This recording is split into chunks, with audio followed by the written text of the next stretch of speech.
I am back. Come back to me. I'm live again. Come back to me.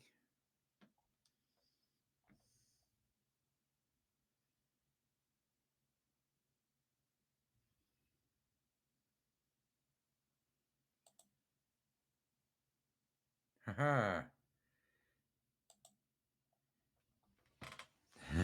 There you are. Hello. I started I started over. I started a new chat. New stream. That's what I did.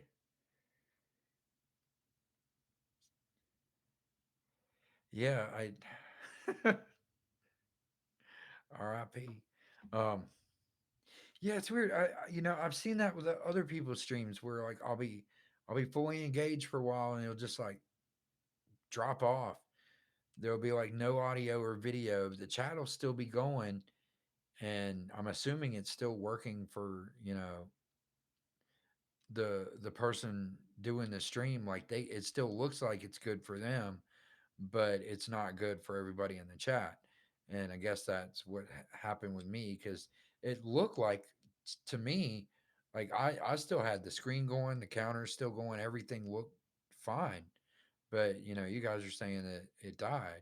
So I mean that's like it's weird, but I mean I know what that looks like.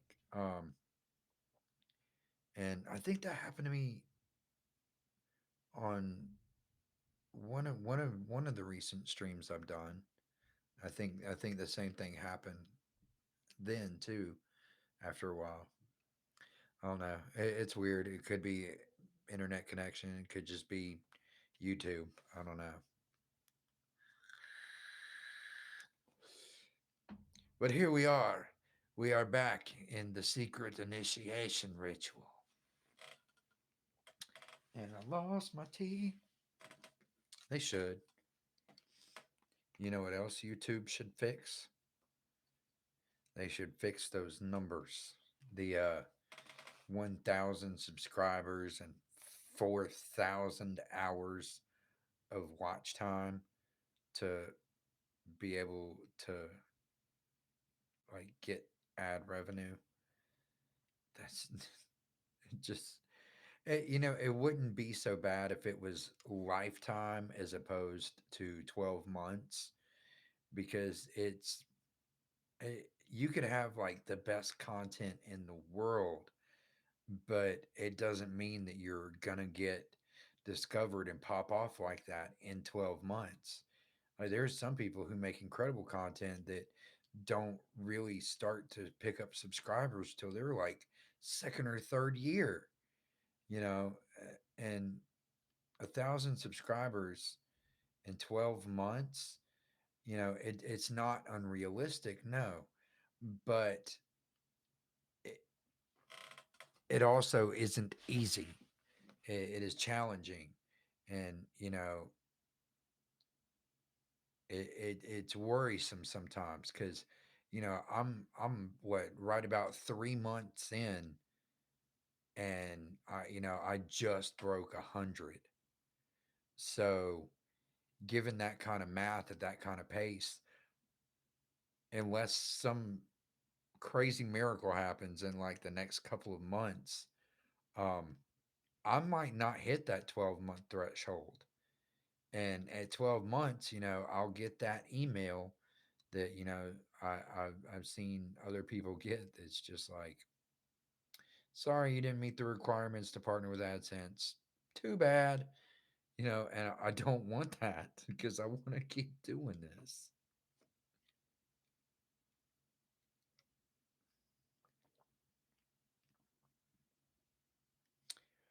No, I have not seen Daly's new video.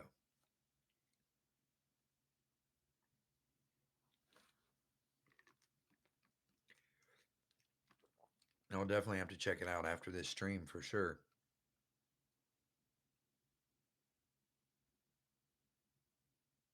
Where is Daly? Daly should come to the stream.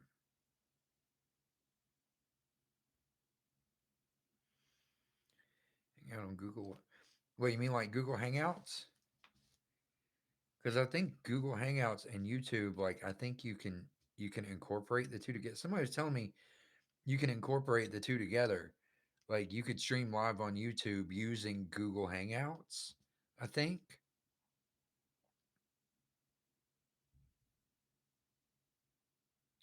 Yeah. No, I think that'd be cool as hell. I'd totally be down for that.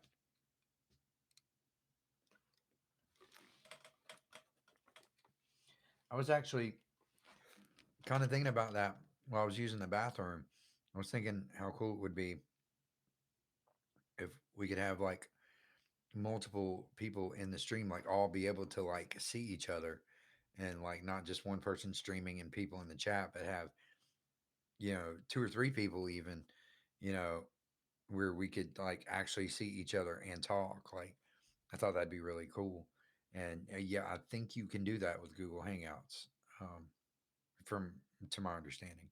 Yeah, yeah, I'm totally into that.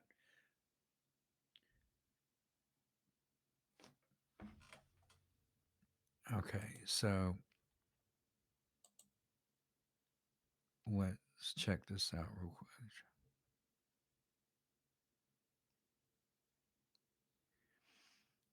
Oh, oh,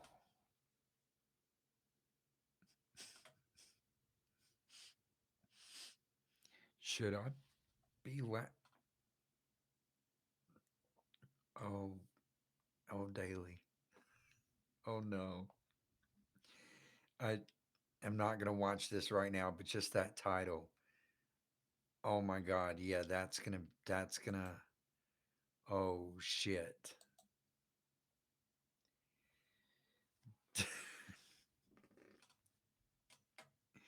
I, dude, yeah, she's gonna get a lot of hits on that. Like that's I just I don't know what to I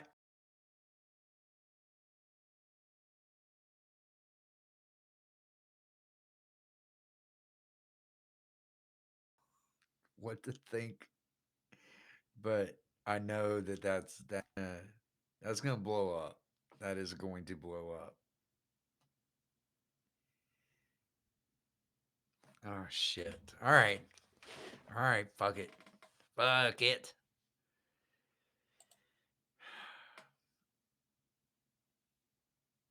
I just feel like in life, it's just one of those things where like we're supposed to get like we're just supposed I'm sorry. I'm sorry. It's just like we're supposed to get what we deserve and I feel like I give and I give and I give. And it's just like I never get. It's just like all I want is just to wake up one day and no one does it. I'm so fucking sick of it. I'm so sick of just living a life like I put more into the world. I put my soul.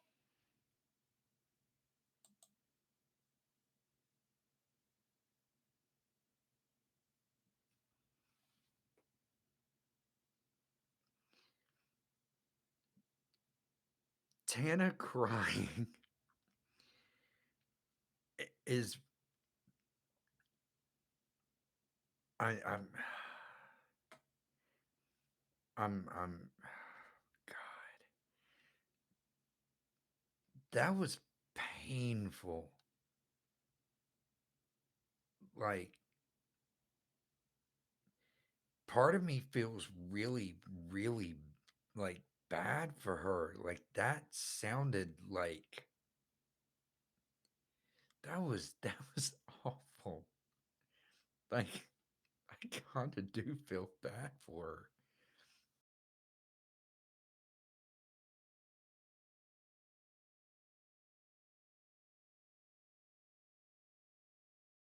information.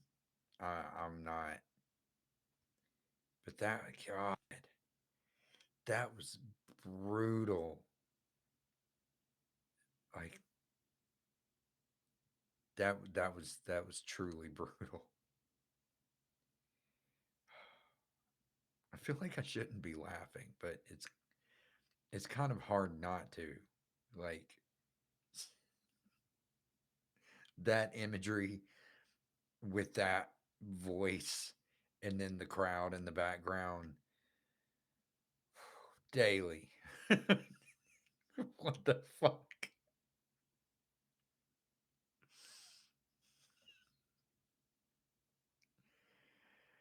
Oh god.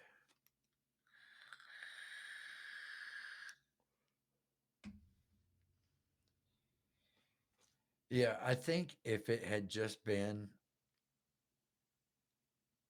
the audio, if I just heard the audio of Tana crying without the crowd and without James Charles, like I think that would have made me really sad inside. But the the added crowd and James Charles just kind of took it to a place I wasn't expecting it to go. No, I'm legit sunburnt. I'm not blushing. Like that's burned. My face has remained this color since day before yesterday. Like definitely not blushing. Like God, I just thought about how creepy that would be if I was blushing about a woman crying. Oh well, yeah. Of course, my redness spiked a bit. I was like laughing and holding my breath. Like that was that was that was a lot to take in. That that was a lot of mixed emotions. Like trying to not trying it's like feeling bad and laughing at the same time.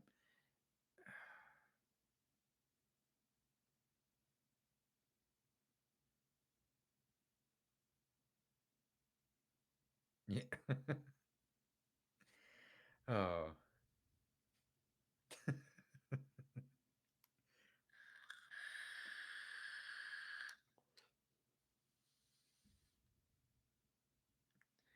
Oh. I didn't you didn't have to delete it. I didn't I didn't I didn't really care. I mean, it was, whatever. But that that was intense. That was so intense. I've got a really cool wand. Oh God, that I'm sorry. That I just realized the fact that I just sat there quiet. I said that and then just sat there quietly for a sec. That no, no, no, no, no, no.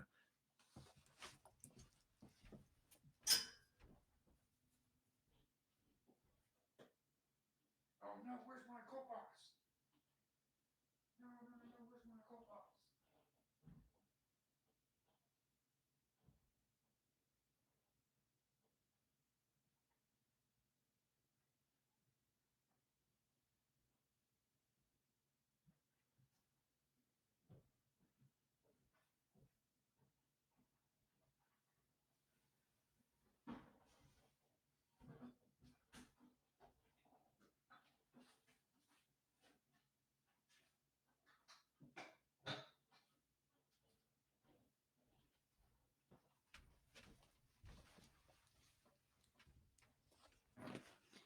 I meant like an actual wand, like a wand. Like sorry about that. Um, but yeah, I made this. It's this is an actual. It's a bone with a crystal on the end, and I got this other stone down here. But that's actually that's a real bone that's painted. And yes, yes, I made this. It's one of my my favorite things. I think I made this roughly, yeah, about 10 years ago, I think. But just kind of excited about that. Oh my God, I'm going to burp. You guys didn't hear that, did you?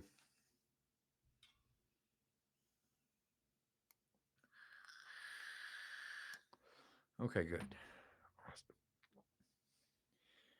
Whew. Welcome back, Amy.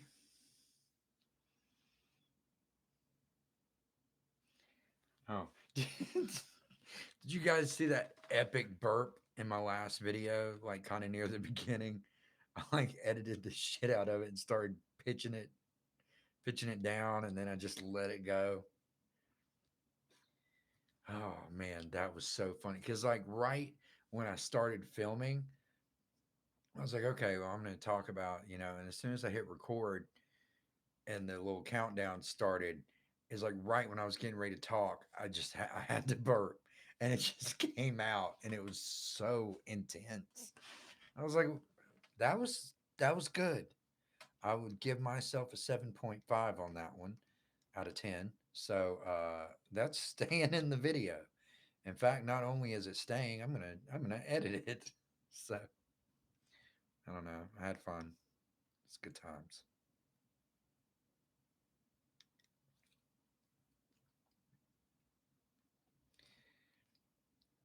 But yeah, this video that I'm doing tomorrow, it's gonna be so much fun.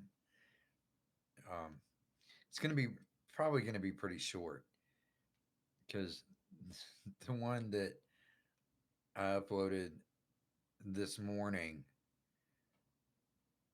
oh my god, you guys, these videos take so much time and work. It is unreal. Like,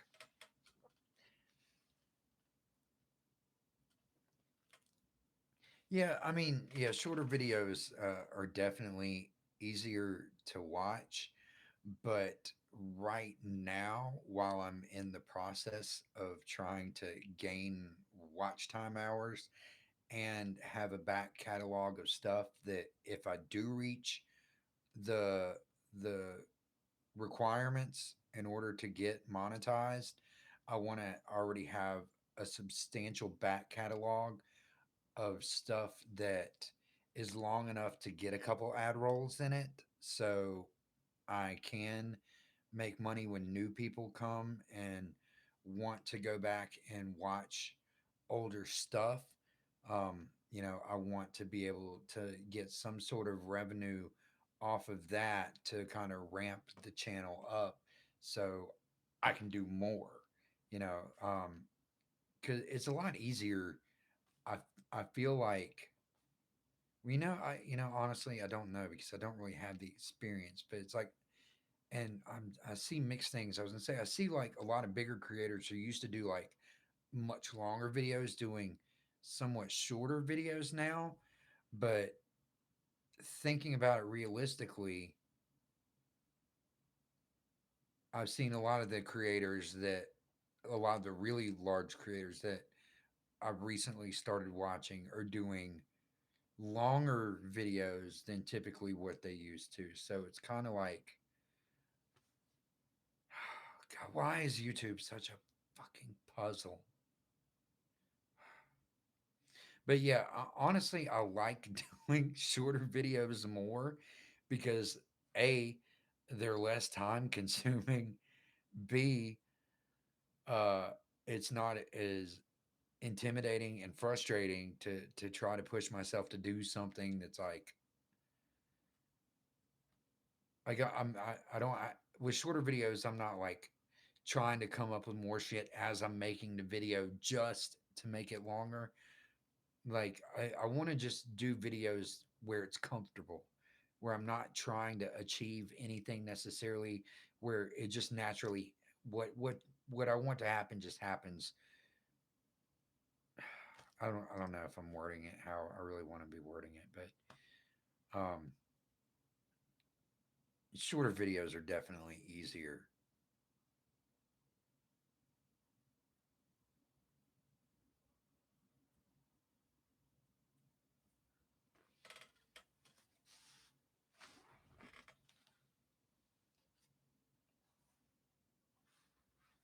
Yeah, or organically would be, I guess, a good word to use for what I was trying to say.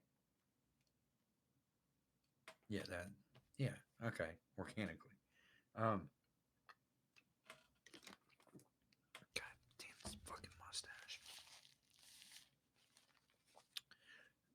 One day I'm gonna shave this mustache off.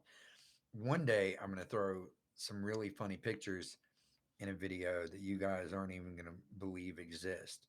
When you see them, you're gonna be like, "What?" Um, mustache. Um, the pros, I don't have to shave. The cons, everything I eat or drink gets stuck in it. That is literally the pros and cons.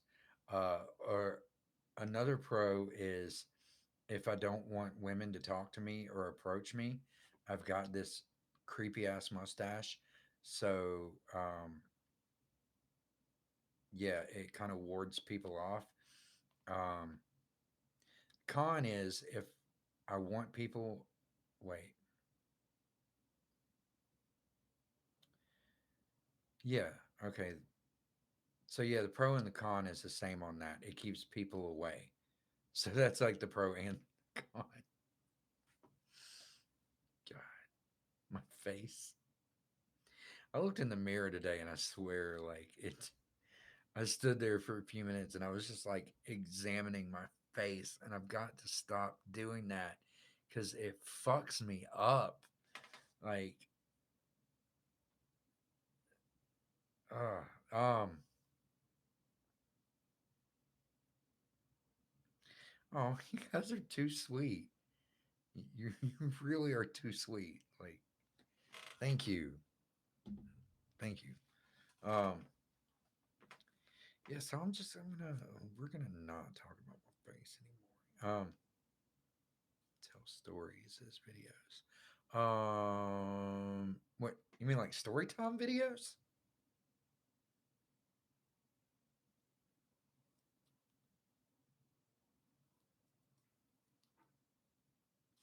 Oh, like short story time videos. Yeah.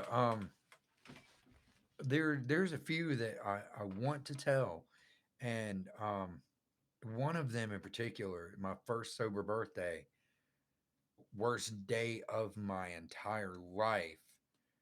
Um, I don't know if that would end up being a short video or not because so much shit happened that day. And to really understand like the gravity of the situations that transpired and just like how intense and life altering they all were, and just the sequence of events, I there's no way that that will end up being a short video. I mean, if I can tell that story in even 20 minutes, I will be surprised. Cuz I mean, so much horrible shit happened that day.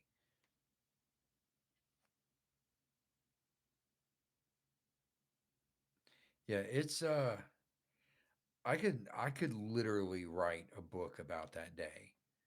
Like that's how just fucked it was. Mentally, emotionally, physically, spiritually, financially, any possible way on any level you could think of that someone's day could get fucked up.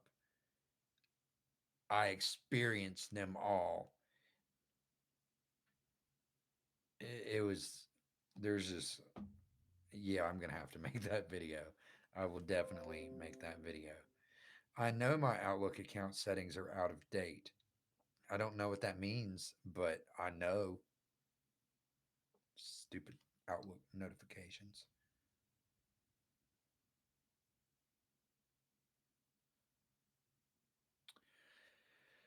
Okay, I am going to feel like such an asshole for saying this, and I feel really bad, but I I haven't really watched much of Edwin's content. I mean, I know who he is, and I've seen like a little bit of his stuff for just like a couple minutes here and there, but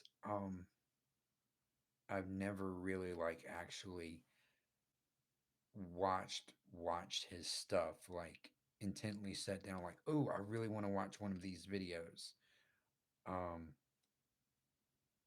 and I mean, from my understanding, he's like a really, really cool, like really nice guy, which makes me feel really bad that I haven't like really given him any kind of support. And the thought actually crosses my mind is like I see other people posting stuff about him, and I'm like, oh, I need to go watch something. I need to experience this guy's stuff for myself and see what's here. And I just I get distracted with like other stuff, and I feel genuinely kind of bad. Um, so somebody please like message me on Twitter randomly and be like, "Hey, have you checked out any of Edwin's stuff?" So I can be like, if I hadn't already done it at that point, I can be like, "Oh, cool, thank you," and I can actually do that.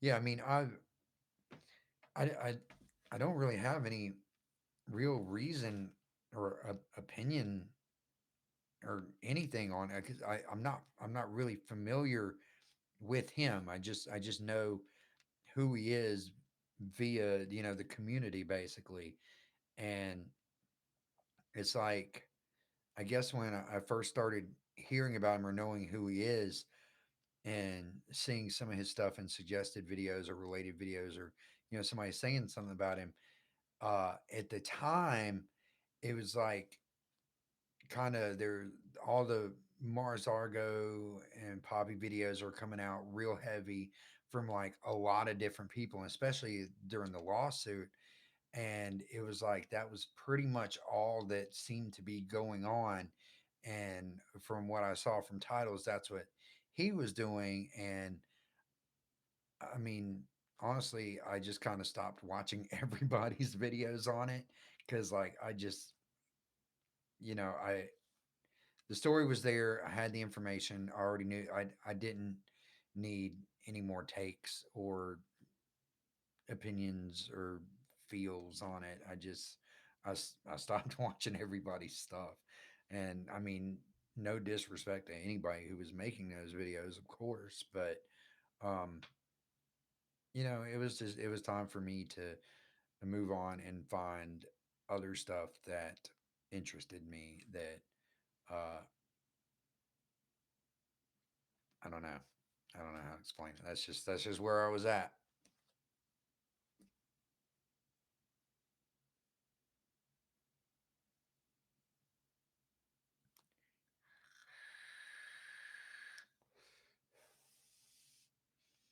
Yeah, I have no idea who this where Dasha person is.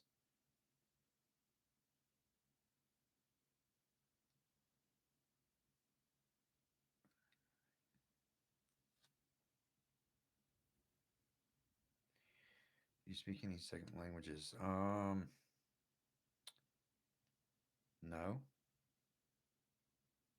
Pig Latin count? I don't even remember how to speak Pig Latin. It's like no. Um, does Espanol count?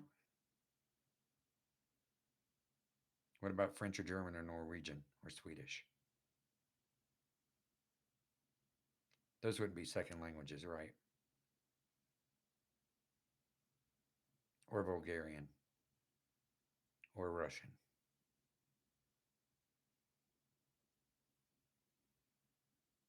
because I don't know how to speak any of those fluently.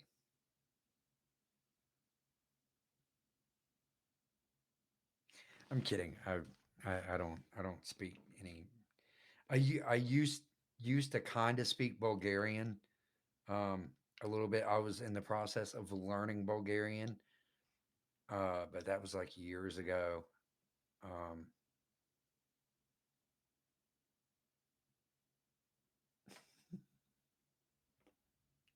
this is funny. Um, but I did take Spanish lesson or class, whatever. I was in the process of learning Espanol for a while. Yeah, I know a little bit of Espanol, and I was trying to learn Bulgarian because I was dating this beautiful young Bulgarian woman for a while, and she was teaching me how to speak Bulgarian because whenever her and her mom were hanging out, like we were all hanging out, and they started talking in Bulgarian real fast. I didn't know what they were saying, and that made me real nervous. So like I wanted to learn Bulgarian. Um, and then I feel like I did try to teach myself Latin. That was really difficult. And I know how to use Google Translate for Norwegian. I can't speak Norwegian, but like when I want to type out really cryptic messages sometimes to scare people on Facebook, I'll go to Google Translate and I'll type it in English and change it to Norwegian and then post it on the Facebook just to see if anybody will take the time to decode it. I'm weird. I know.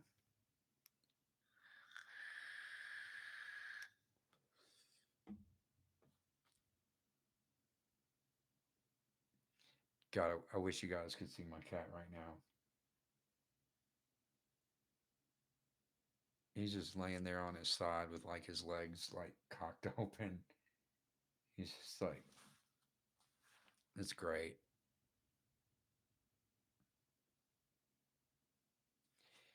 Yeah, my cat is named my cat is named after my favorite Norwegian composer.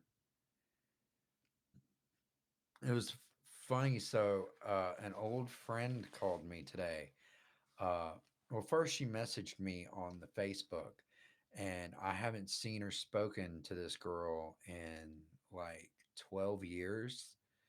And uh, she messaged me on the Facebook and was like, "Hey," and we typed a few messages back and forth, and I guess via Messenger, and I guess she was not really big into the Messenger thing, so she called me on Facebook Messenger, because you can make voice calls, but so we talked for a while, and but it was funny because we haven't seen each other or talked in years, and I made my Facebook profile specifically very impossible for people who actually know me to find me because I don't want to be found.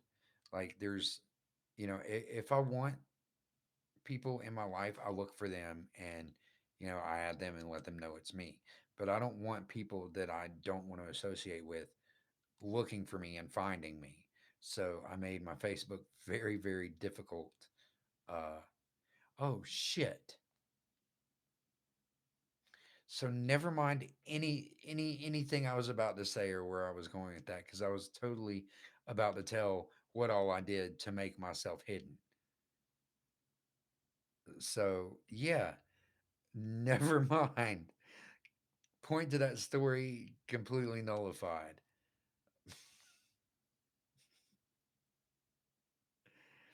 Oh my god. Yeah, no, if I told like the rest of that story, and anybody I didn't want to find my Facebook watch happened to find my YouTube and watch this video, the replay of this live stream,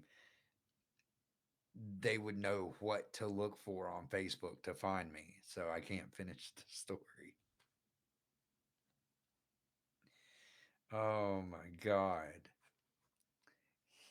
It's a real genius here. God. I don't really think things through sometimes. I get excited talking about something and then I forget important things about why I did something to begin with. I feel now I've created this puzzle. Like now, even if people don't care, like people aren't they're like weren't looking for me in the first place on the Facebook. It's like now people are gonna be watching it, like rewatching this video, and they're gonna be like, oh, well now I got to try to find him on the Facebook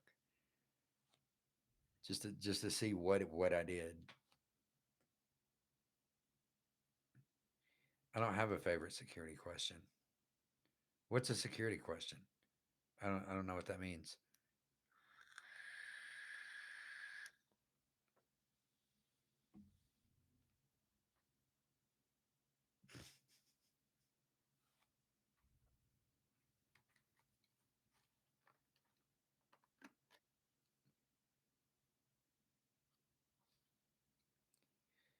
God, I would never use that one. Jesus.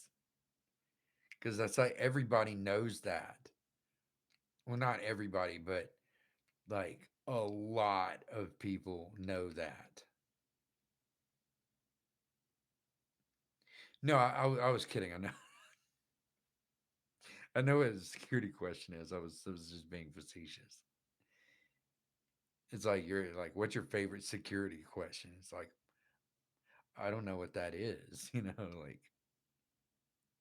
it's just oh, good times. But yeah, no, security questions like I try to make them is like difficult. I want them to be easy for me to remember, but I don't want other people to be able to figure it out. So stuff that's kind of common knowledge, I try to stay away from, or something that somebody could easily figure out, I try to stay away from.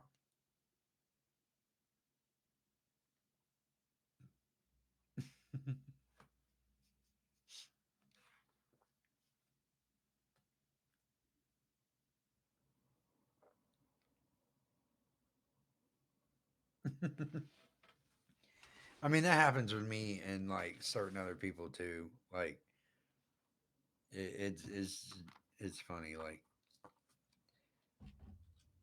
I don't know. I mean, I think that's what makes like sarcasm is like, or not what makes it what it is, but what makes it good, or like when when you can let me figure out how to word this.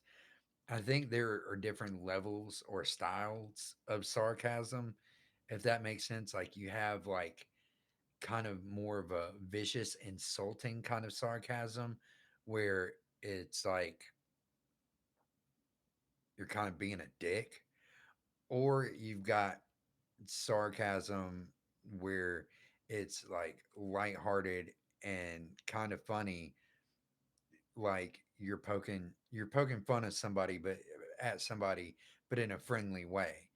Like I think it can be taken to those two different ways.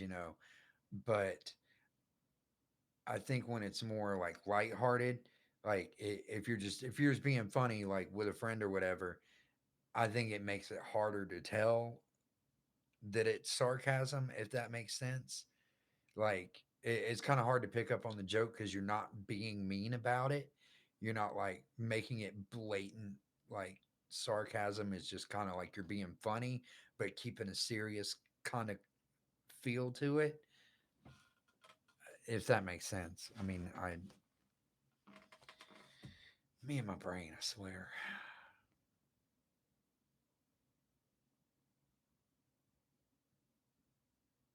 Oh wait, what did I miss? Hold on. Okay, so okay, okay, so that. Oh, nice. That's funny.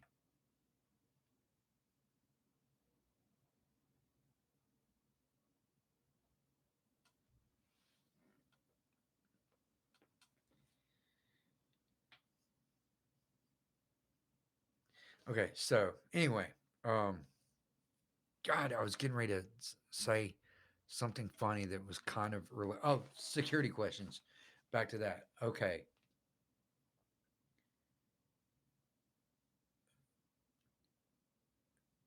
okay, so I'm confused on this last little bit. Answer style, straight man is in comedic style for this. Okay. Wait, so my style is straight man comedy. Is that what we're saying here? I mean, because that's not incorrect. I mean, I am a straight man, and I like to think I'm kind of funny. I guess I try. I like making people laugh. I like making myself laugh. Like sometimes I'll laugh at myself at shit that no one else thinks is funny, and I will get the biggest kick out of it to the point that I'm like red in the face and like on the floor laughing to the point of tears, and everyone around me is just shaking their head like, "What is wrong with you?" But I get a kick out of it.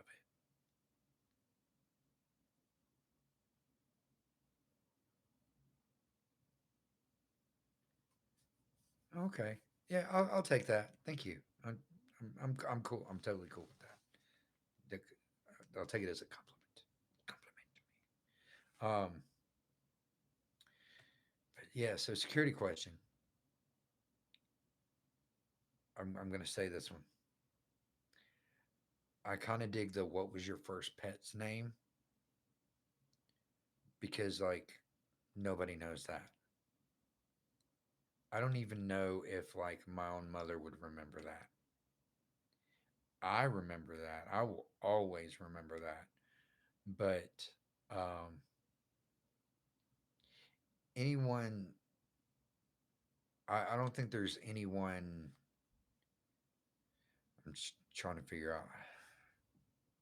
God, I'm like terrible at putting thoughts into sentences. Um, anyway, moving right along. Yeah. So that's that one.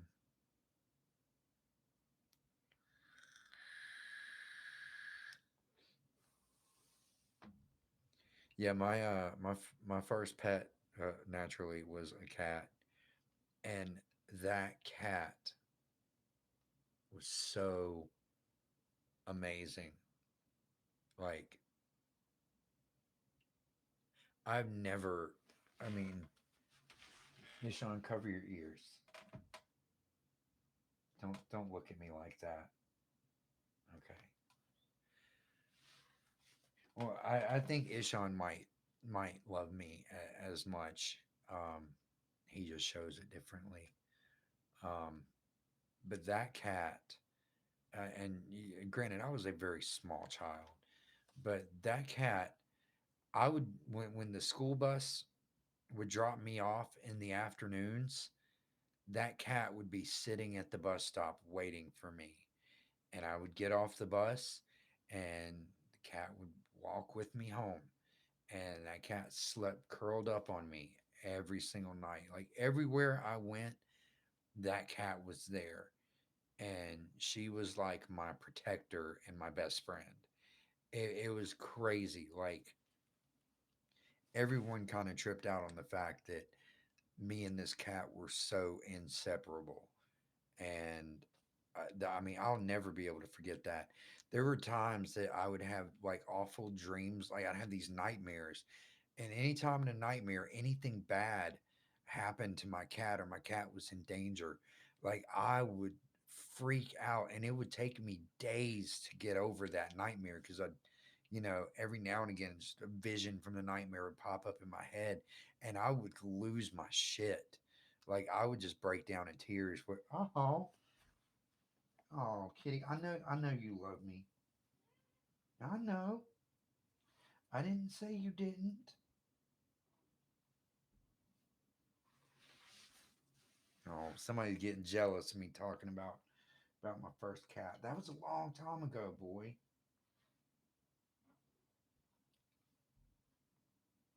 He's such a sweet boy.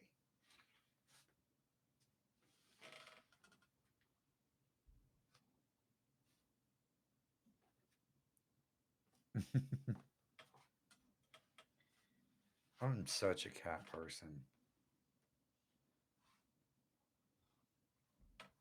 It's weird. The last like few cats I've had have all been black cats. My first cat was a gray tabby. Yeah, good boy. But the cat before Ishan was a big black Manx named Scarlet, and she didn't have a tail. But that cat, she loved the shit out of me as well. Um, she went everywhere with me. Then the cat before that was another girl black cat named Trinity, and she was amazing. And then the cat before that was another black girl cat named Portia, but my roommates at the time changed her name to Satan because she would just hide under the beds. She'd go into whatever room she chose and hide under the bed. And as soon as somebody would walk into the room, she'd run out and attack their ankles.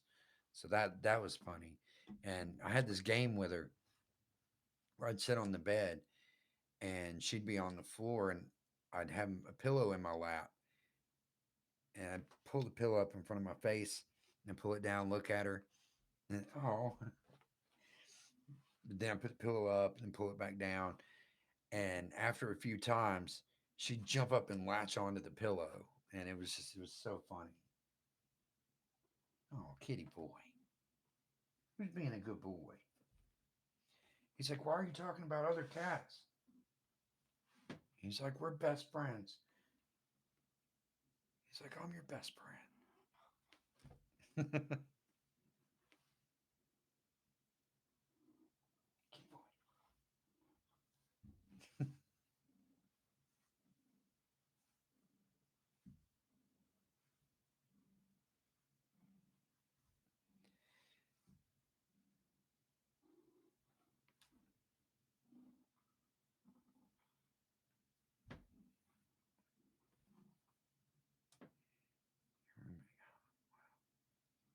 What does that mean? Are you asking if Jesus was my roommate?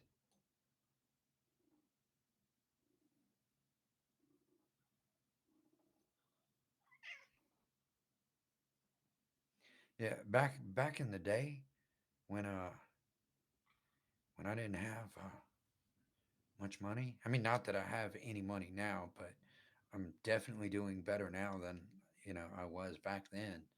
Um, but yeah, I couldn't. Jesus.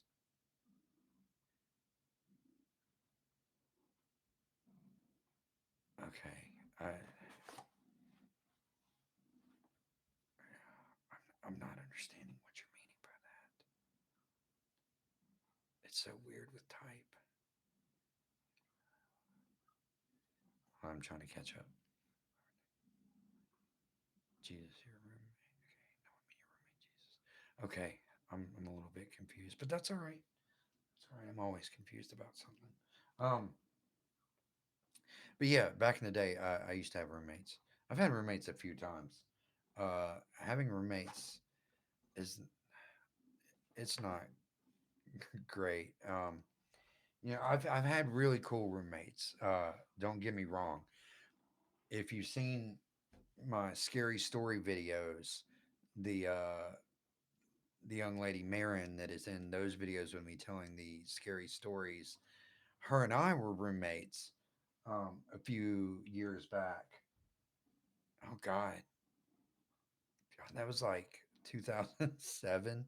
Um, but uh, yeah, I ended up. She had this really cute little house, and I was trying to get away from a really bad situation that I was in, and we were both new to sobriety. Um, and she needed someone to help her with the rent, and it was the perfect location for me. So I was like, "Shit, yeah, I'll move in." And we I moved in there, and we became like best friends, and that was really awesome. Um, and I've had other really cool roommates, but it's just living with people. It is awkward. Like I can't do it. Like I'd rather struggle a little more financially being on my own than to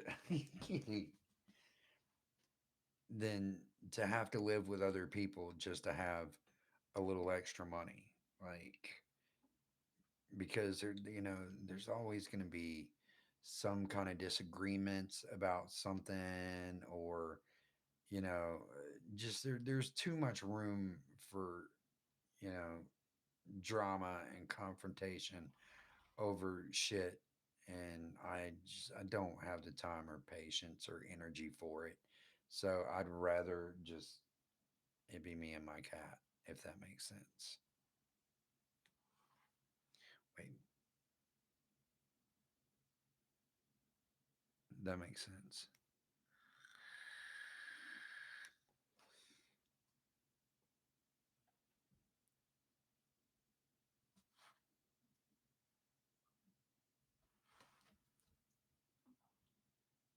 This cat is just like he's like all about me right now. He's just or I don't even know if he's all about me as much as he is just all about attention. He knows I'm preoccupied with something else, so now he's like, no, no, no, I need some of that attention. Now that I've called him out, he's just sitting here with his back to me. He won't even look at me now. He's just sitting here in the doorway, like with his back to me. He's just not even acknowledging me. Such a cat thing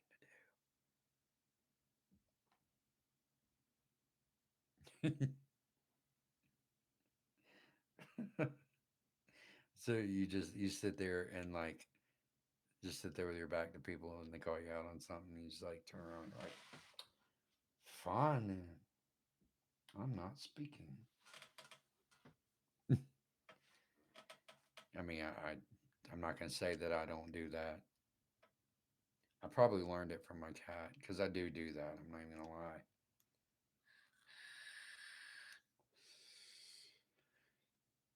So who else is in here? I know there is a third person lurking in the shadows of this chat. Who is it? Reveal thyself.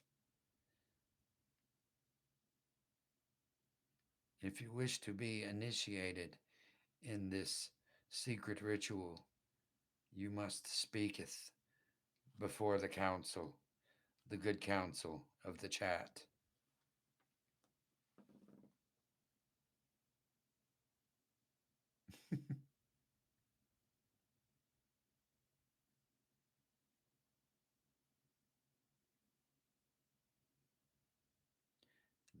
They don't bite. You can take you can believe it. You it,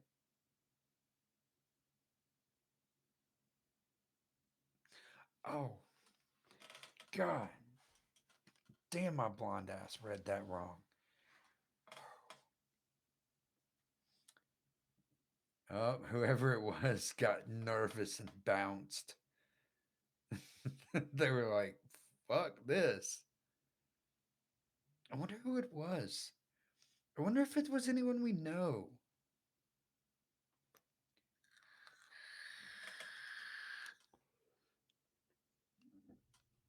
Oh, they have returned.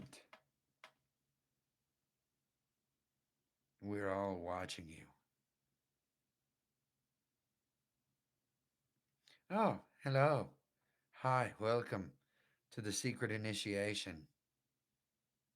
How art thou this evening, or morning, or whatever it is where you are?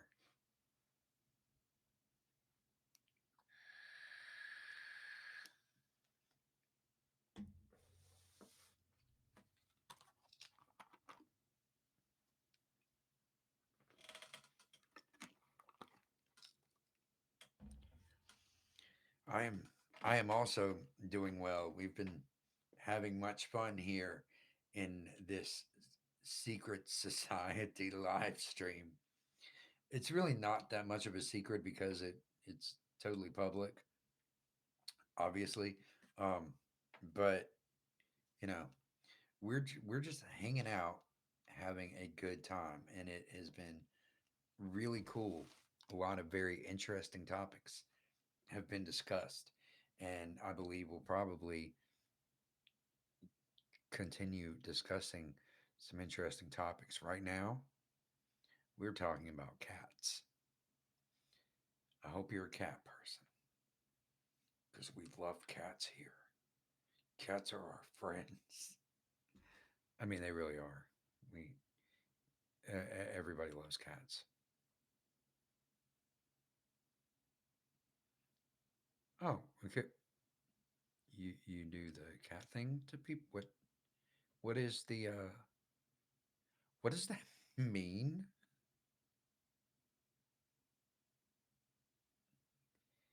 What does that mean?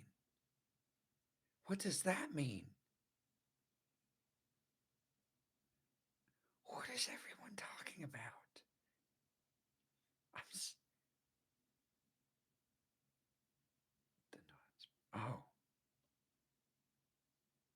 oh, oh, oh. Okay, I'm caught up now. I'm I'm a little bit slow. I am so sorry. God, you're making me feel like an asshole over here. Just, just an old, tired, puckering butthole full of cough drops.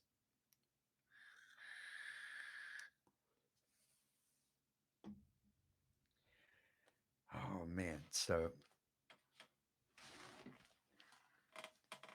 I really feel like a tired, old, puckering butthole full of cough drops, though. That's how I feel deep inside. So, did anybody catch? Okay, so the video that I posted this morning, the roasted video, in the beginning, right after the burp, the screen, the back here, the first part that came up, did anybody catch that? What was going on?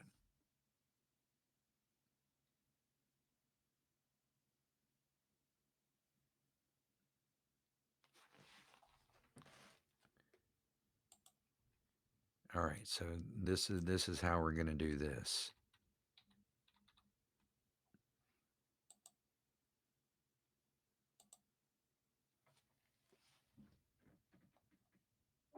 Oh, don't give me a damn ad.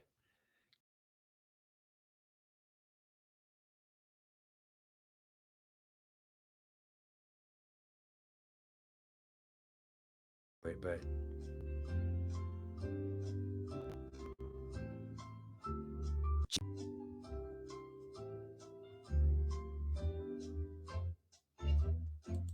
so that's not as funny as it would have been. I scared myself with the ad. The ad scared me. Um,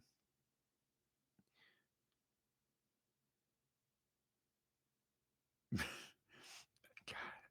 so much liquid in my mustache. God, that sounded gross just saying that. Um, so the very first thing that pops up, uh, so you know what? I'm going to take you guys on a journey of making that damn video. Um, But so the first thing that popped up right after the burp, when stuff actually comes on the green screen, it was flashing and it says I'm dead inside. And I was so happy about that. Like, that sounds real fucked up. Like, I was so happy that it says I'm dead inside because I relate to that so deeply. And it's like I find humor in the fact that I'm deeply vested in such dark, self deprecating humor. I find humor in that humor.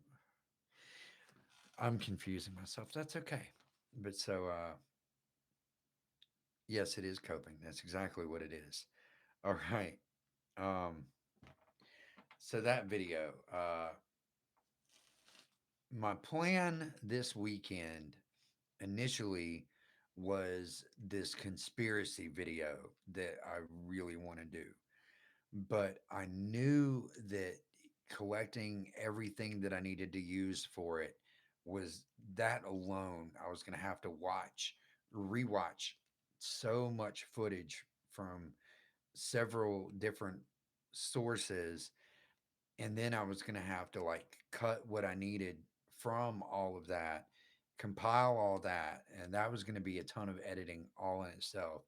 Then there was a bunch of music that I had to work with as well, and examples there. Then there was going to have to be a bunch of editing with like actually doing animated letters and graphics, kind of giving examples of certain words and how they fit together and stuff from different sources, kind of making a connection. It's a real fucked up conspiracy, but it's going to be good. It's just one of these things that I'm going to actually have to have 2 or 3 solid days of no interference, no other responsibilities, nothing going on, where I can sit down, geek out on caffeine, and just go at it. Because it will take me easily over 24 solid hours to do this video that I want to do. But so I knew that wasn't going to happen this weekend. That was my plan for the weekend initially. But then Thursday, I went out to the Whitewater Center, and I got sunburnt real bad. So Friday morning, I knew there was no way that I was going to go to work.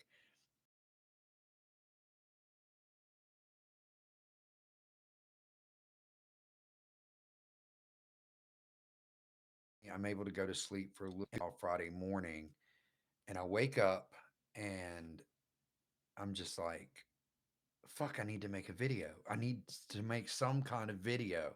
I need to get something up new that's not just a live stream. I need to have something that I've actually like put some time and effort into. So in my mind, the video that I'm going to make, I'm just going to do uh a recap of my day at the Whitewater Center. But then, I get online and I see Colette's video. And the first thing I noticed is she is red.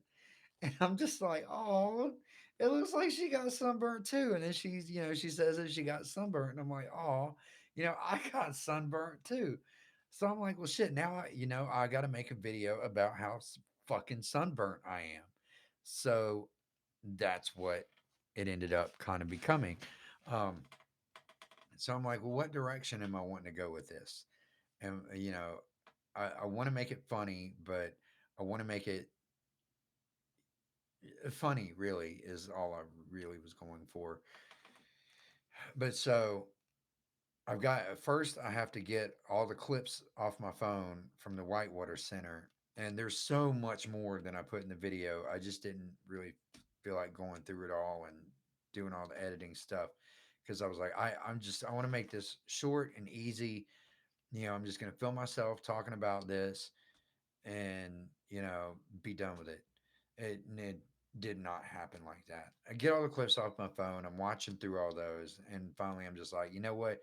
I'm just gonna do a little clip at the intro, before the bumper. I'm gonna just have a couple clips from the Whitewater Center that are kind of funny. Do the bumper, then film me talking for a few minutes. Well, as soon as I start filming, the burp happened. And I'm like, well, this is great.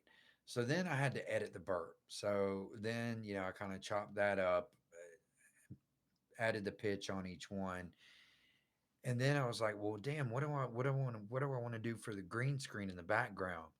So I'm looking, trying to find, something to put up there. And I'm like, well, I don't want to do what I normally do and just have, just some moving, just repeating animation. Well, I mean, the animation I used is repeating, but I wanted to make something new that was way different than anything I've done before. So I start hunting for gifts. So I find all these gifts and they won't play in my editor. And I'm like, well, shit. So I have to save them all to a thumb drive, go downstairs to the other computer, open that up, open up Windows Movie Maker, put all the gifts in there, figure out how I want to set them up, render that file, save that file, bring it back up here, upload it to a converter site, change it from WMV to MP4, then download that, then upload that into the editor, and then get it sized and to fit into the green screen and all that. So there was that whole thing. And then there was a whole bunch of retakes of a few different parts because I kept tripping all over my words and saying stupid shit. So the filming part ended up lasting a lot longer than I thought it would. And that was a nightmare. Well, then, I started thinking uh, about the whole Aloe situation. And I was like, man, wouldn't it be funny if I like did like some like 70s or 80s porn music and actually took my clothes off and started like rubbing the aloe on me. And then I was like, well, yeah, I could do that. And then I could clone myself and have me come in the room and be like, what are you doing? And I tried to do that, but because it was so long between the filming and the light from the window started changing, even with the blind shut, the light affected so drastically that uh, the the process I have to use, the coloration was so off it didn't look authentic, and the only way to rectify that would have been to go back and re-record everything that I was finally already okay with. Um, so I ended up just recording and putting a little square up on the screen that was of me like talking to myself like, what are you doing? No, don't do it. But then I was like, well, I need to have something different on the green screen on the background. You know, I need to like have the music, have like some sexy dancers or something, have some porn music, have me rubbing all over myself. So that happened. And then, like, I don't know why, I was drinking tea and I was thinking about how people were always like the tea and talking about tea and tea, everything on YouTube. So here for the tea, all that. So I was like, man, so now that I'm talking about tea, I need to put in like, the sunglasses and the don't. So that took a little bit of time. And then, yeah, so the whole video, it ended up taking me like, fuck, 10 hours to make that damn video. And I'm just like, but ultimately, I guess it was worth it because I'm pleased with the overall product. I'm still a little bit embarrassed in trying to figure out why I thought that that was going to be a good idea with the whole, because I never ever ever ever thought that I would do something like that. Like that I'm I'm still a little bit in shock and slightly embarrassed about doing that. But it's already out there. A bunch of people have already seen it and no one has made fun of me yet. And I feel like that was kind of facing a little bit of a fear, huge fear, massive fear. I haven't even gotten in a swimming pool in like over a decade because like I don't want to take my shirt off in front of people. Like the last few times that I've gotten in a swimming pool, probably well over a decade ago, well over a decade ago. I didn't even take my shirt off. I swam with my damn shirt on. Yeah. So that video was challenging to make on every level, but I guess it was pretty cool. The video that I'm doing tomorrow, luckily, as far as I can tell in my head, is not gonna be anywhere near as difficult. So I'm happy about that, and it's gonna be short, and hopefully it's gonna go rather quick. Just the editing might take a little time, but everything else is pretty much already done. And the editing really is just lining up sound bites and playing with uh, the color correction, and that's it. So fingers crossed. Okay, what did I miss? Because I haven't been paying attention to what anyone's been saying. I mean, no offense. I'm catching up now. Just bear with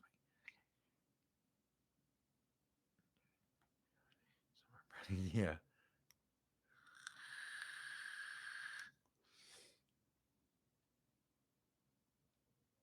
Oh, yeah. Thank you.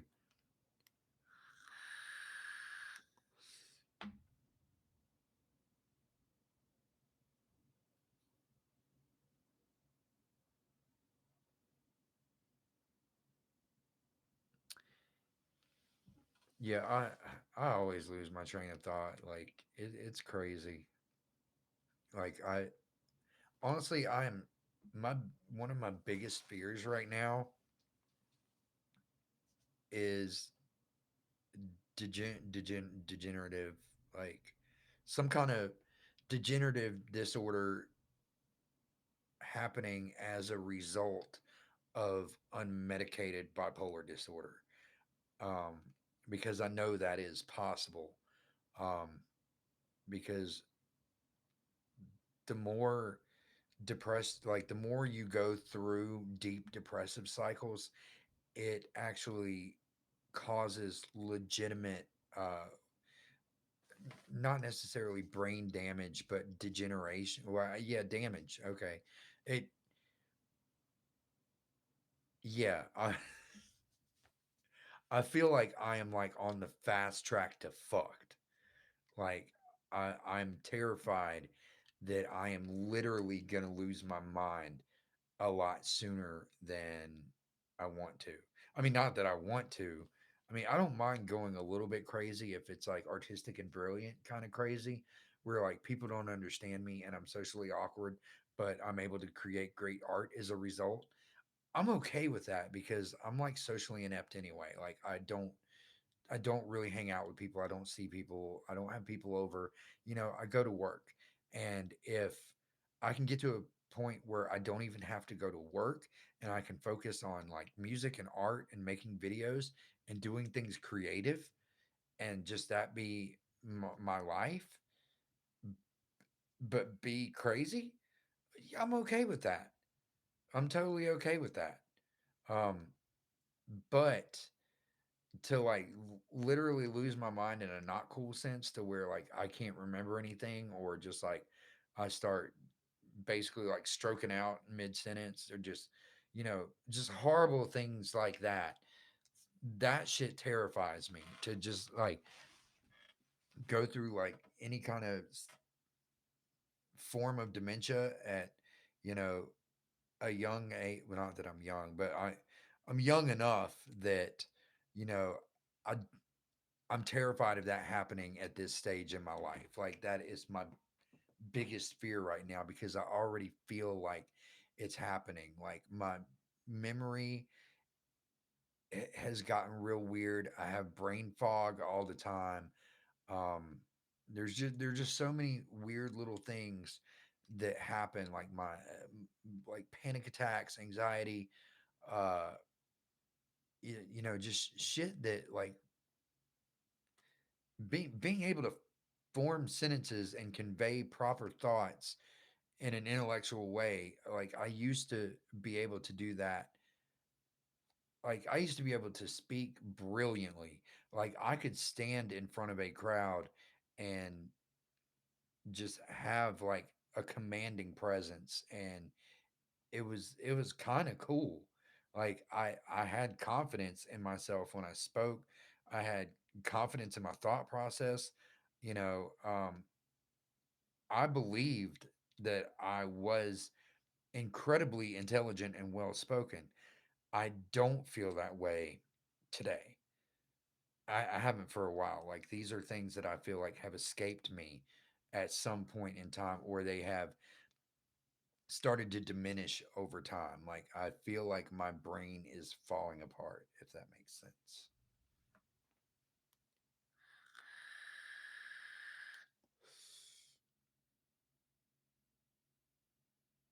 Hold on, let me catch up.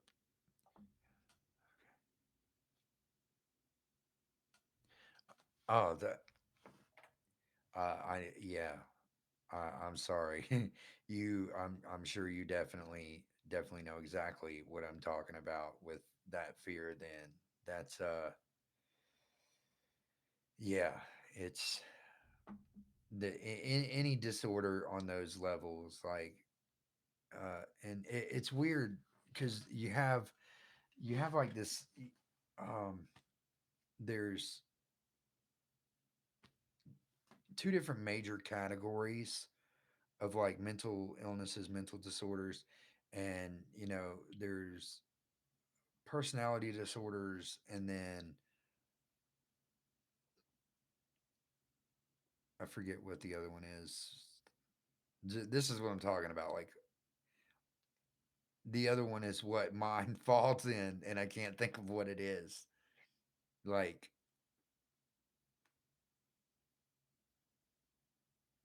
yeah, yeah. I mean, I'm talking about brain disorders. Uh,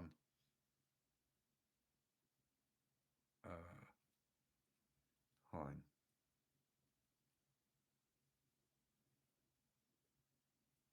That's true.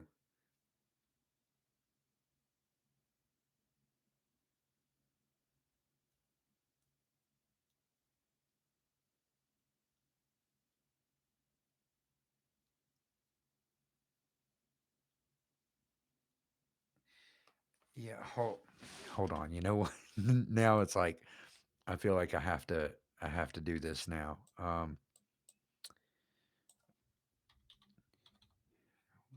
What do? We go to the internet and go to our favorite.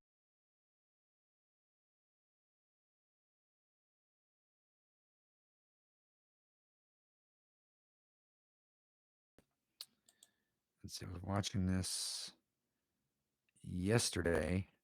Okay, hold on. Where is it?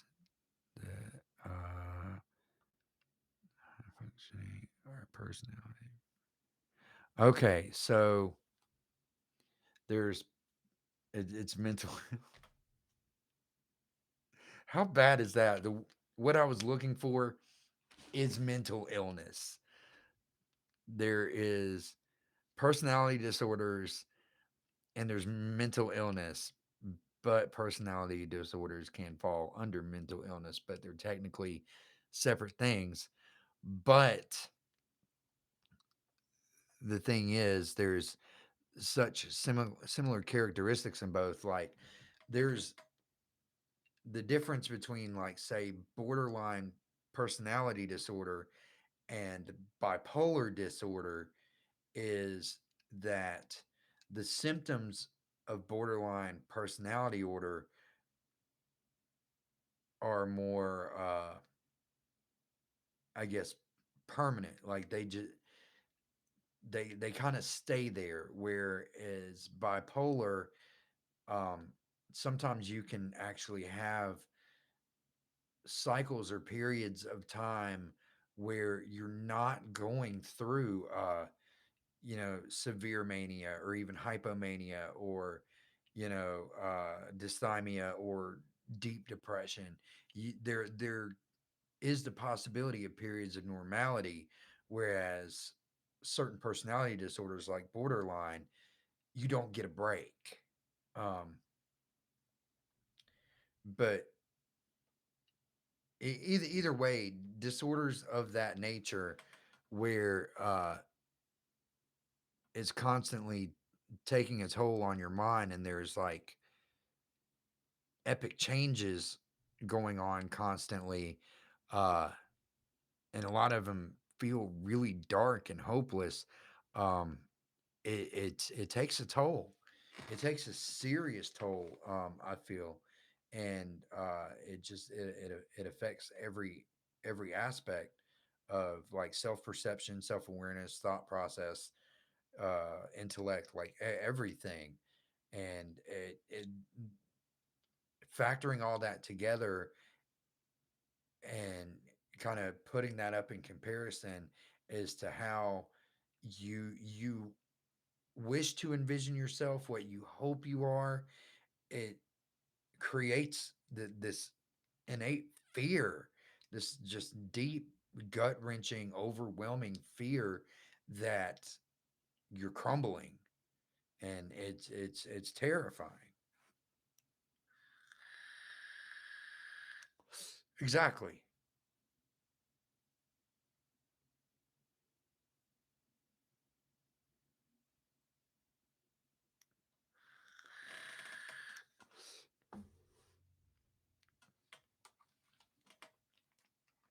Yeah. Yeah. So there is this therapist online. She's got a channel. Um, Her name's Katie Morton. It's K-A-T. I think it's I. I was just looking at fucking channel too. I'm still looking at her channel. Where's her damn name? There it is. Yeah.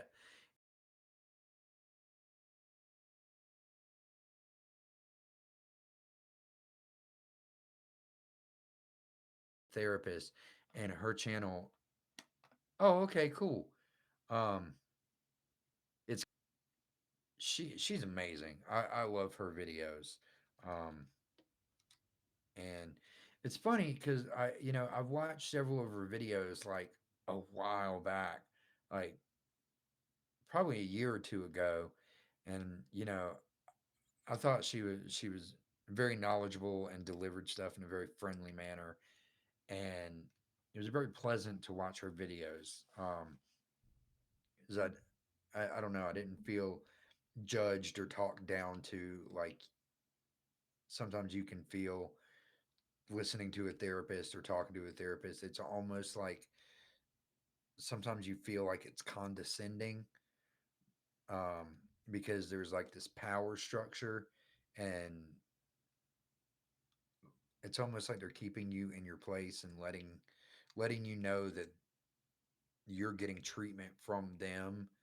And I mean, not all therapists are like that, of course, obviously, but it's easy to get that feeling from certain therapists. But her delivery is really good, and I watched her videos before in the past, but I wasn't as drawn to it because, like, I don't know,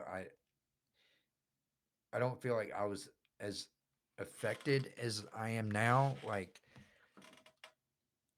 I don't know. I guess I had a little bit more. I wasn't as isolated then. I had more of a network. I had people that I talked to in person. I had like real, like, human interaction. Like, I actually would see people, and I got hugs from people, and I like went out and engaged in conversations. Um, but since then, I've isolated a lot. I've become incredibly reclusive. I don't really see people very much at all outside of work. And I feel like my mental health has definitely suffered substantially. And it has drawn me to watching her videos again and becoming a lot more engaged in it, if that makes sense.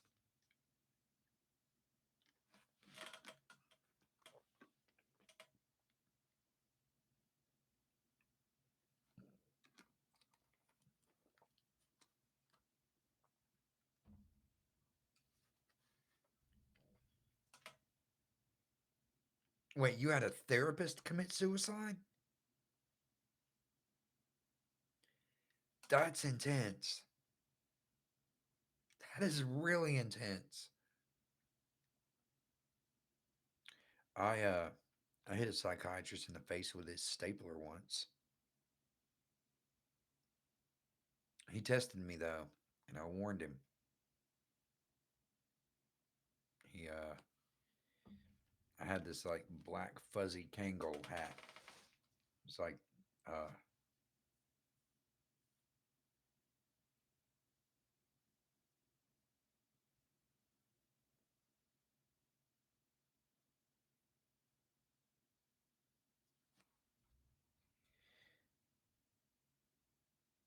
yeah, I swear like lack of human interaction and like social, physical attention, affection, any of that over extended periods of time, it will fucking break you. Like I some of I've recently, well, not real recently, but within the past year, I've fallen into depressive episodes that I was genuinely afraid I was not gonna come back from. Um, and like it wasn't that long ago that there was a day that I recall quite vividly that I was standing in the bathroom, staring in the mirror, bawling my eyes out for like half an hour, holding a knife to my throat. Like it was I scared myself. Like I really did. Um, but I mean, I don't really feel like that as much now. So I mean, yay! Woo.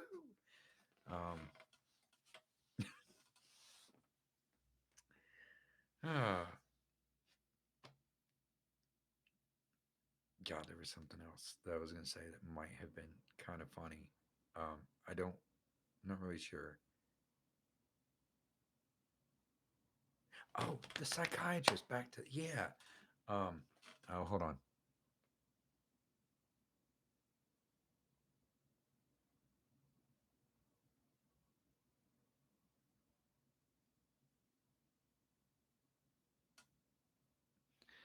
Oh, I'm, I'm, I'm glad you're here. I'm glad you made it to our awesome whatever we're gonna call this now. We're gonna call it so many different things tonight.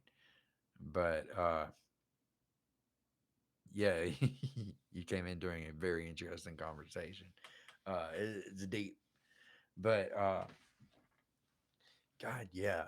I was a teenager when this little issue with a psychiatrist happened, but I had this black fuzzy Kangol hat that I loved. It was like my security blanket.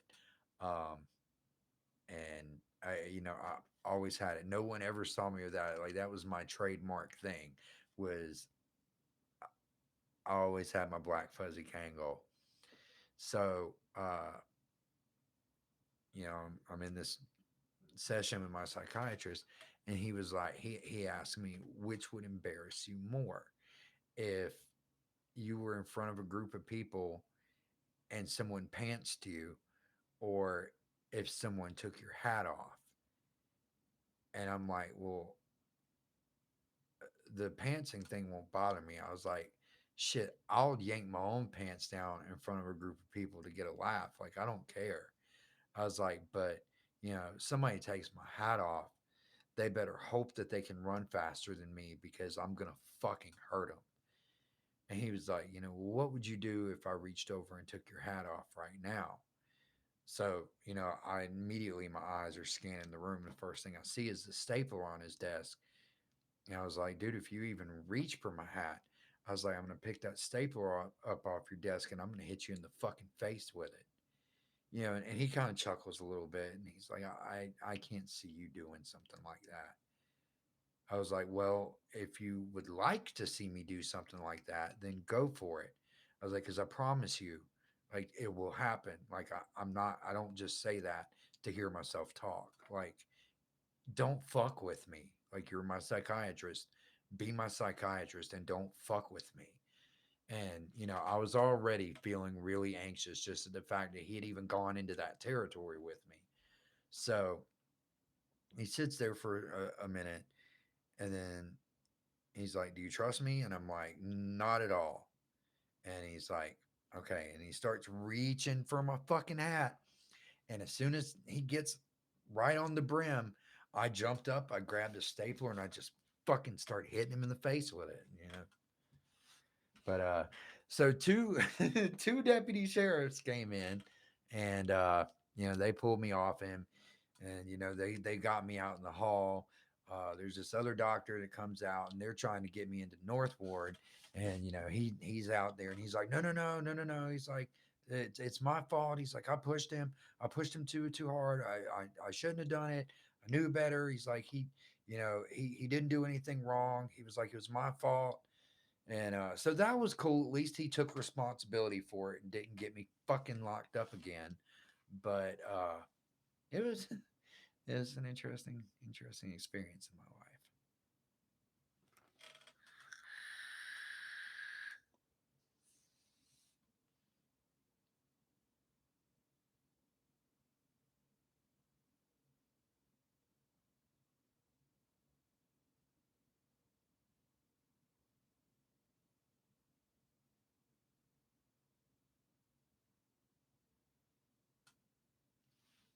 life. Yeah, I can kind of relate to that. I mean, I've had close friends that back in around that same time period that happened. I was definitely doing a lot of cutting, and it was freaking like my really close friends. It was really upsetting them and freaking them out, and they really wanted to help me, and they tried to help me, but when you're in that place, like there's not much anyone can say or do, and people take it personally when when they when they can't change you, when what they're doing, when they're giving you like everything that they feel they have in them and that it should be enough, like they can't wrap their mind around why their love and their support isn't enough to make you stop, like why you aren't accepting that. It hits people personally, and I've seen my own friends go through that with me. um None of them really like necessarily took it out on themselves, but I saw the pain it caused them, uh feeling like they had let me down and feeling like what they were doing wasn't good enough, when in actuality, there was nothing wrong with what they were trying to do. It was just my fucking head, you know. Yeah, I definitely get it.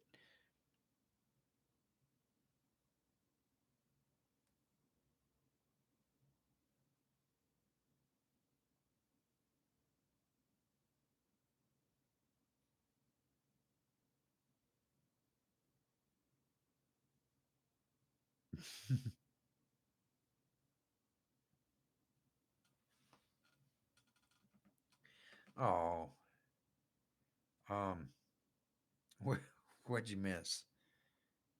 Well, I guess you don't know what you missed if you missed it.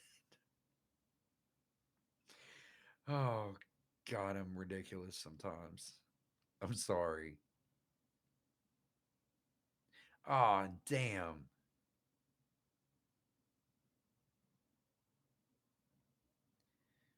What was the last thing you heard? I'm not even sure I'm gonna remember like the chronological order of topics or things discussed or oh jeez.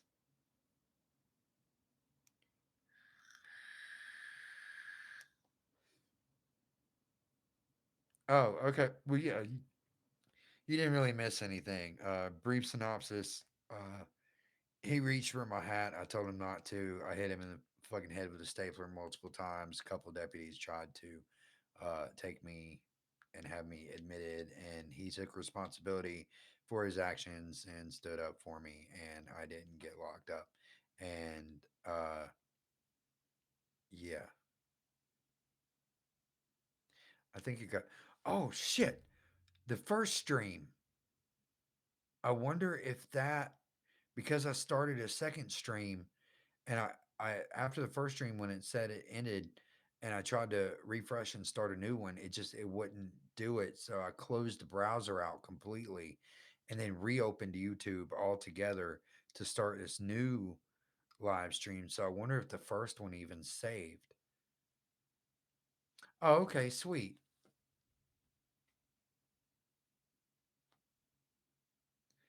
That's cool. So we have a lot of hours of some awesome streaming tonight. That's pretty cool. This has been really deep. It's been good stuff. I uh I feel like I have like some semblance of a social life again. It's crazy because like I I don't really get to like interact with people as much as sometimes I wish I could. So it's nice to like have this availability to have, you know, people to connect to and, you know, share experiences and stuff with. Like I like this. Like you guys are awesome. Thank you for being here and accepting me and all that good stuff because it's nice. It touches my tired old black heart.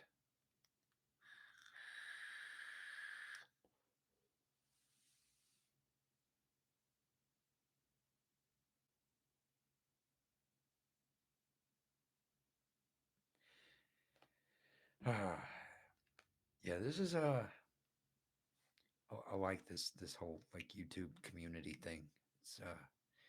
It's nice. I feel like we've got a good mesh and good group of people with, you know, just good hearts and good intentions, and I embrace that. I support and encourage that. I think that is very awesome, very cool.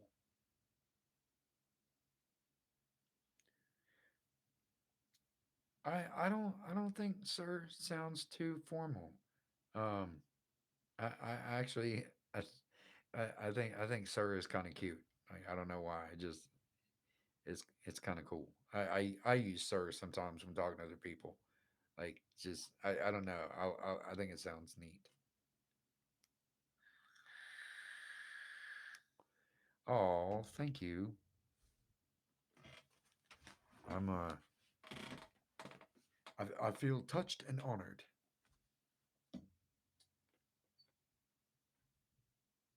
I'm so awkward. I'm so sorry about that. I can't help it. Sir is inferior to Buddy Dingus. I I don't I don't know about that. Like we may have a slight difference of opinion on that one. Maybe. I personally think Sir is maybe just a tad bit above Buddy Dingus. Uh, because Buddy Dingus sounds weird to say out loud, and it looks weird to read. Um, maybe I don't know, but that's me hearing myself saying it, and I don't know if I'm saying it correctly, but also I'm hearing my voice, so it's weird to me because that's just those are three words that just generally aren't in my vocabulary, so it's weird. I feel like maybe if it was like something more common, I and that I was accustomed to already, it might not be as weird, but uh, it's interesting. It's definitely I've You're the only, literally the only person I've ever seen or say Buddy Dingus, if I'm even saying that correctly.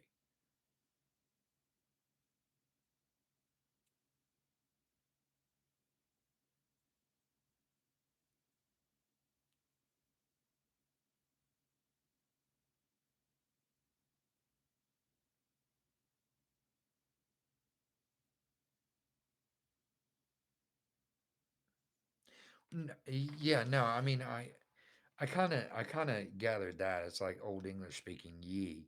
Um, I got that aspect of it, but it's just the three words together. Uh, it sounds so strange.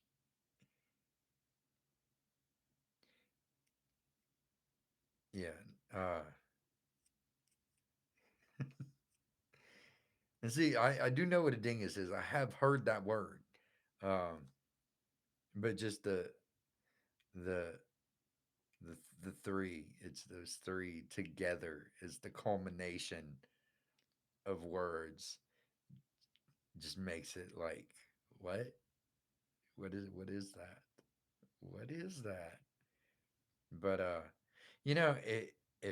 if it makes you happy, if like if that brings joy to you to say that, then I am 100% here for it. I will take it.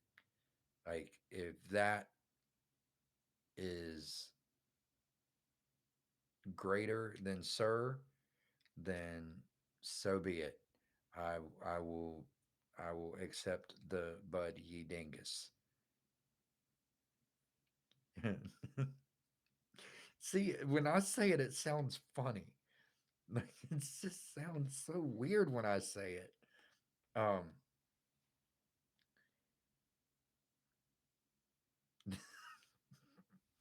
I'm getting so weird and like awkward.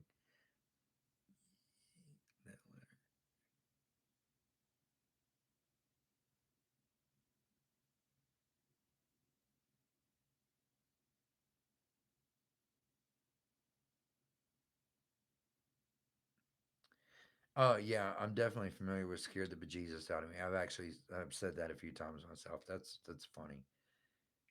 People don't expect when you say that. Like it's funny. It's cute.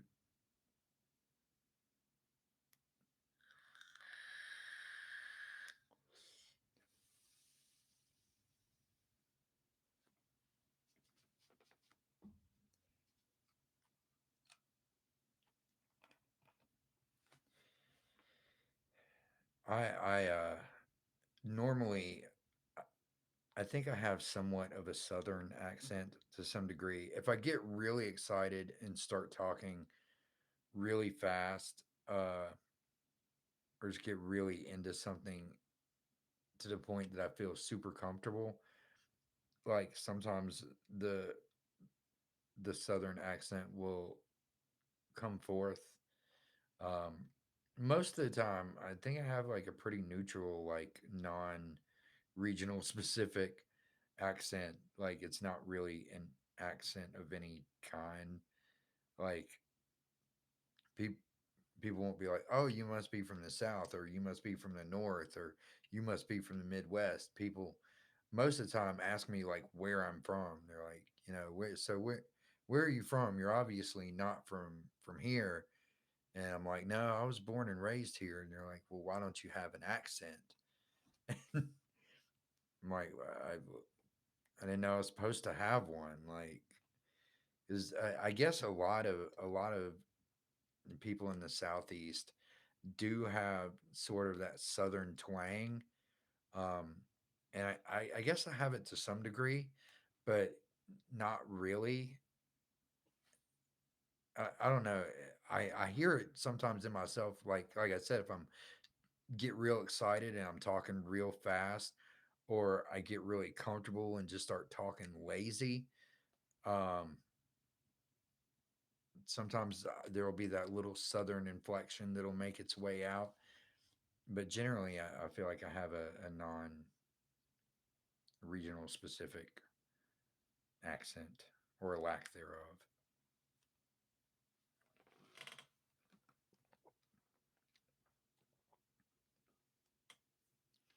Wait, do a British accent. I don't know how to do a British accent. Do I don't.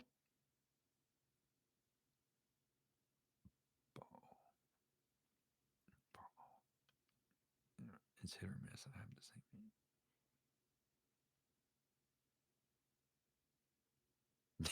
Dangus. Um,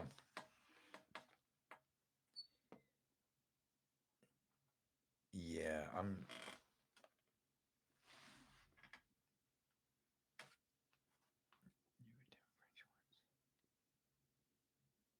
You know, I honestly, I'm not sure what an Arabian accent sounds like.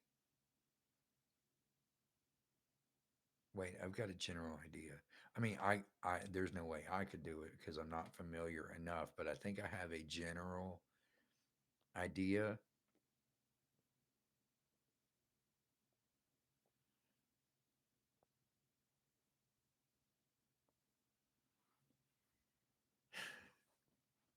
I mean, I wouldn't know how to do it. I'm just saying, in my head, I have a general, like, I could imagine kind of what an Arabian accent would sound like. But I mean, I haven't been exposed enough to like be able to try to mimic that. Um,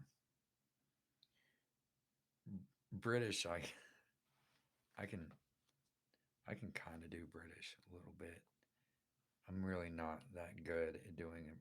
See, the fact that I'm on the spot now, it's like it's more difficult. Like if I start doing it when no one's around, it's like I could do it all day long. So I went to the Disney that's in Florida. I can't remember if it's Disneyland or Disney World, whichever one's in Florida. Um, when I was like 18, uh, I was dating this girl, and she and I broke up. Well, she broke up with me, and I was heartbroken. So her best friend invited me to go spend a week at Disney with her and her family. And I put on this ridiculous British accent, and I kept it going for the entire week. I would not speak at all at any point in time without the accent, and it was so fucking funny. And it drove her and her entire family insane, but it was really funny to me. And people at Disney were getting really upset because I was being very loud and obnoxious with it.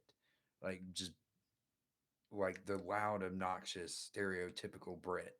Um, and people were just not having it. But I was living for it. Okay, what did I miss?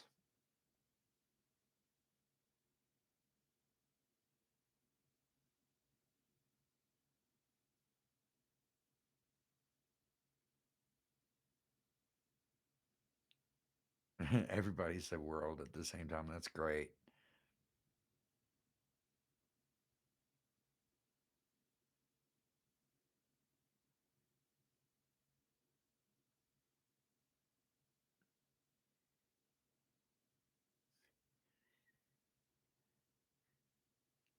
God, I'm not even sure I know what a Finnish accent sounds like.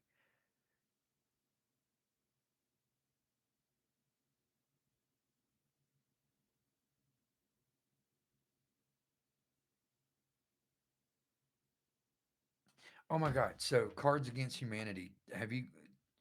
Oh, did you guys see the Pride Edition? Please tell me somebody saw the Pride Edition. Because this is like, they have done a lot of really,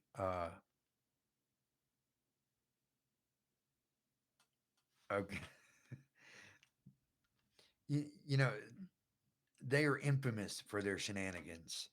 Infamous. it's like you kind of expect them to do some real fucked up shit. And yeah, they released a pride pack, Cards Against Humanity, and they promoted it that it came with glitter. So if you go to the fact page and the question page of the website, people said, should I, get is the pride thing worth it? Should I get the pride pack? And they said no, but people did anyway. And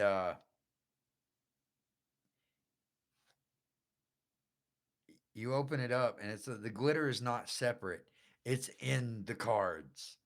So you open it up, and glitter goes everywhere.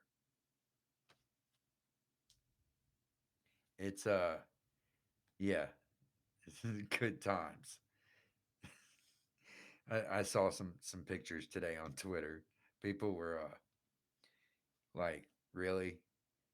And I think I commented on somebody's, and I'm like, honestly, it's Cards Against Humanity. Like, I would have been surprised if they didn't do that.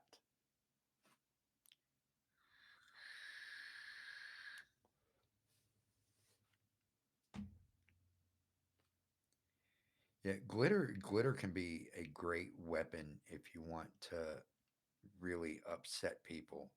Um,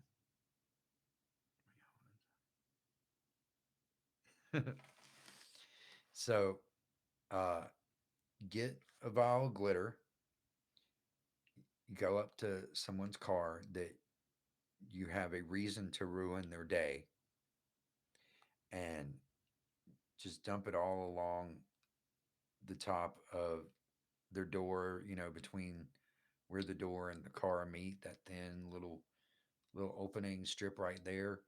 Just dump a whole thing of glitter along there. And when they go get in their car, because you know how hard it is to get rid of glitter.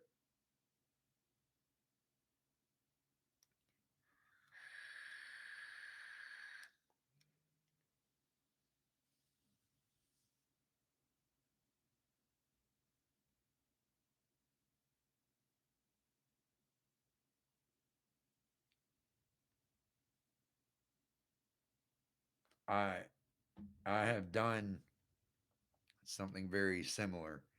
I didn't quit a job, but I did the glitter thing that I just talked about to someone after I got fired from a job because that person lied and got me fired.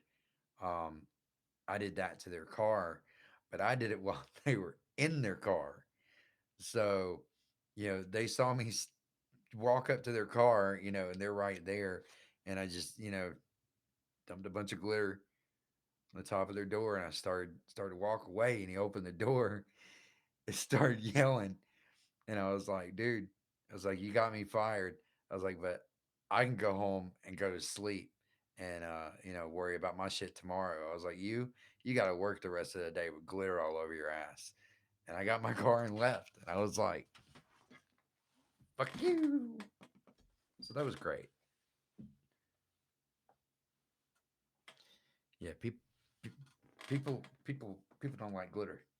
I mean, some people love glitter, but some people who don't like it really don't like it, which is awesome. And especially if they're like real like country ass redneck men, they do not like glitter, which is makes that much more funny. Um, yeah, I was thinking about something funny before the oh yeah, I was not gonna do that. Okay, never mind. Forget I said anything. I was getting ready to go somewhere that I don't need to go, so I'm gonna not go there. But I am gonna check Twitter real quick. Speaking of the Twitter,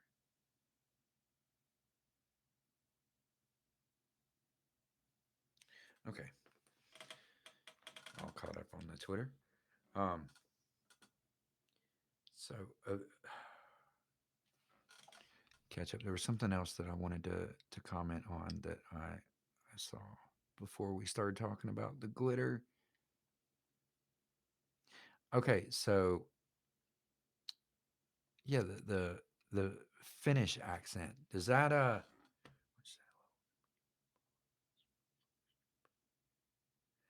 don't know. Strippers don't smell bad to me. I th- I I think strippers smell kind of good. Like I haven't actually been around a stripper in a really long time, but last time I was around a group of strippers, everything just kind of smelled like cheap cotton candy perfume, which actually is kind of pleasing. It was a nice smell. I was like, this smells like wonderful in here. So I'm okay with stripper smells.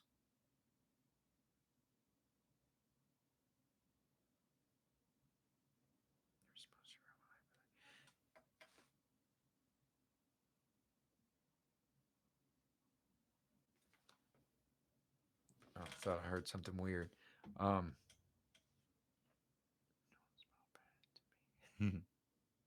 that would be funny. That would be that would be really fun. That would be.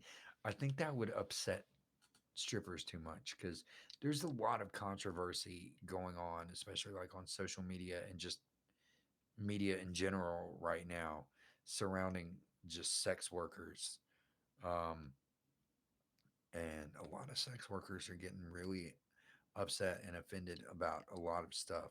And, you know, a lot of it is definitely justified that they're getting upset about. And I, as funny as that may be, don't want to push any buttons because I do know a lot of people that are sex workers. I don't really keep in contact with them much anymore, but not because they're sex workers, but just because I don't keep in contact with much anyone in real life anymore. Um, but I do still care about them and respect them deeply and would hang out with them if I hung out with people or if people wanted to hang out with me. I think it's more that people don't want to hang out with me because I've made efforts to hang out with some people. I'm going to make myself sad. I'm going to shut up right now. So, yeah. Anyway, I love my sex worker friends. I really do. Um, I used to have a bunch of sex worker clients back in the day when I was an independent narcotic sales distributor. Sex workers loved me a lot, specifically strippers, exclusively strippers. I had a lot of stripper friends. Strippers paid me a lot of money. But that was during the follies of my youth, like I said, when I was an independent narcotic sales distributor for the tea. Okay, what did I miss? Wow. Okay. Yeah, they do maintain very well.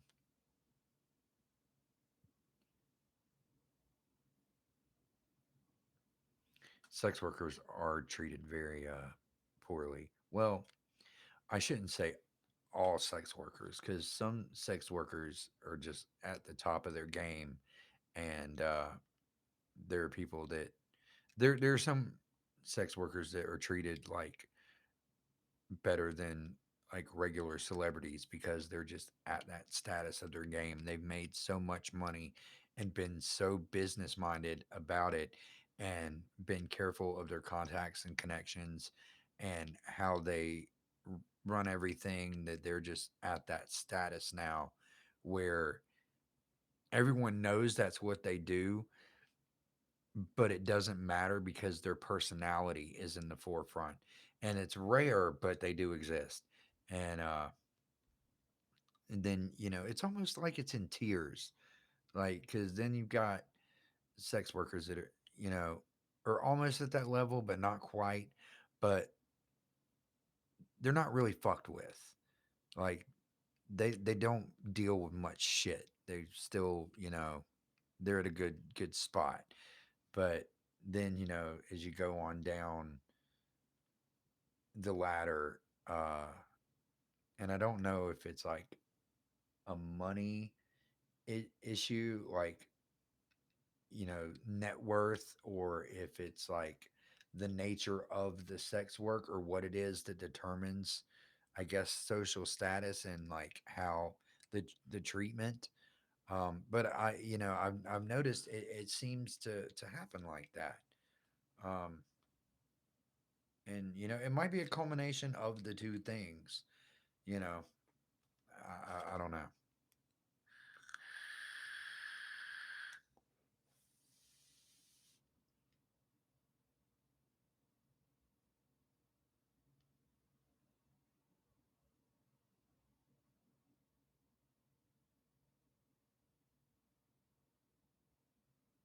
Yeah, that makes sense. But yeah, honestly, I'm not even gonna lie. If I had been born a woman, uh, okay, let me rephrase that. No, okay, yeah. If I had been born a woman and, you know, I had, somewhat appealing characteristics, if I was, even a remotely attractive woman, uh, I would have definitely become a sex worker. I probably would have started off as a stripper and maybe become like a cam girl and a stripper. Uh, might have even become a porn star. Who knows? But I definitely would have been a sex worker had I been an attractive woman as opposed to being this. So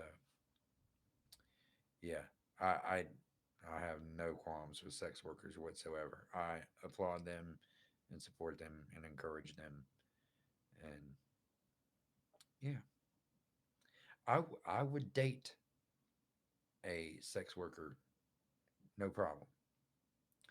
I would date a garbage woman, no problem. And I mean that like a woman who like works for the city and collects garbage, or a raccoon wrangler, like that works for like the animal control and goes and catches rabid raccoons, or a woman that cleans toilets for McDonald's, or a doctor.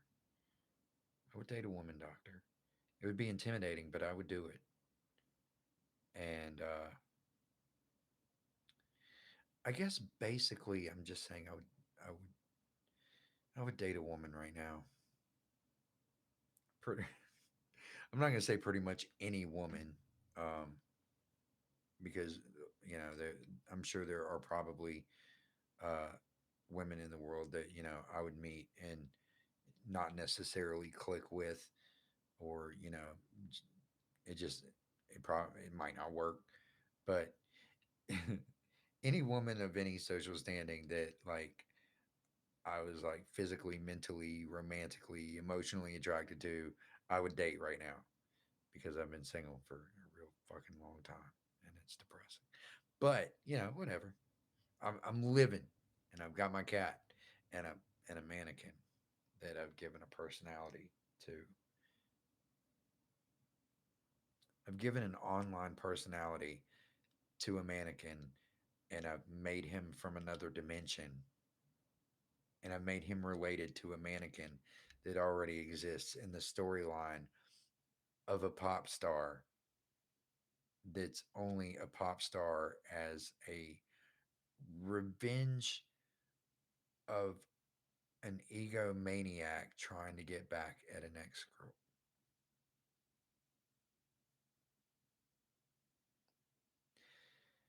I just realized how weird and depressing my life actually is when I said all that out loud. And people are watching this. You guys are watching this like existential whatever it is that I'm doing right now. And then this is going to be on the internet for other people to go back and watch later and be like, huh, I think this is why I'm not gaining followers, or not followers, but well, I'm not gaining very many followers on the Twitter, but or the YouTube. And I think this is why. I think people, because I've noticed my views look pretty all right. Okay, they don't look great, but they look better than I expected. So that's good. But I'm thinking maybe people watch about the first 2 minutes of my videos and they're like, oh, nope, click. I'm just kidding a little bit. Oh, okay, so I'm gonna catch up now. Let's see what I miss. Somebody else saying what did I miss?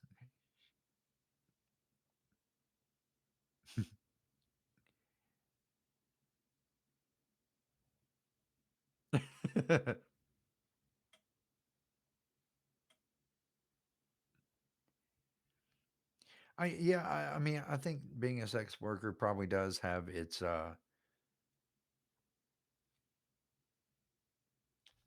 not pros isn't the word I'm looking for, but uh I think there's probably really cool things to being a sex worker, but I think currently in this social and political climate, it's also dangerous, and especially with all the trafficking and shit going on right now.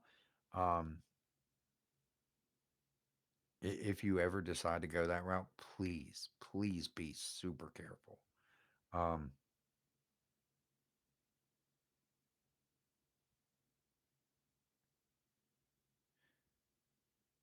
that's I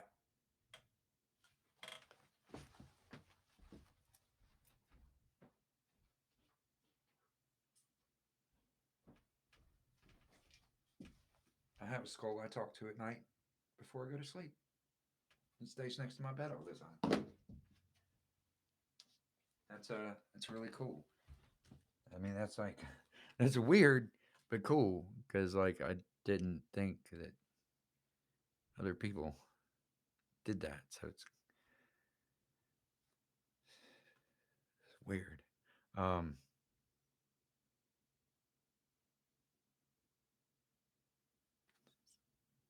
okay.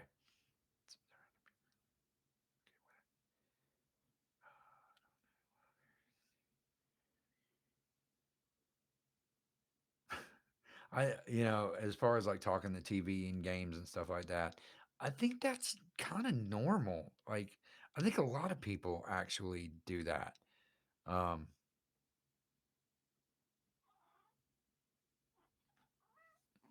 Kitty.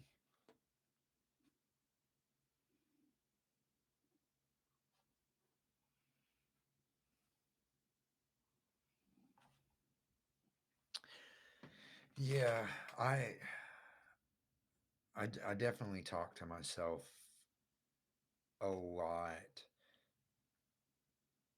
because other than that, I'm talking to my cat.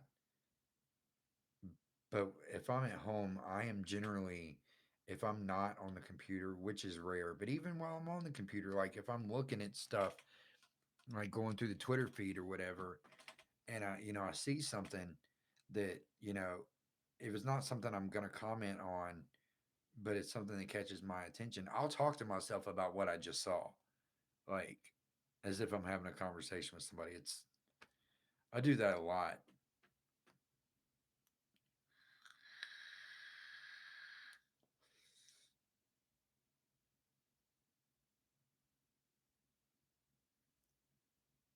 Oh,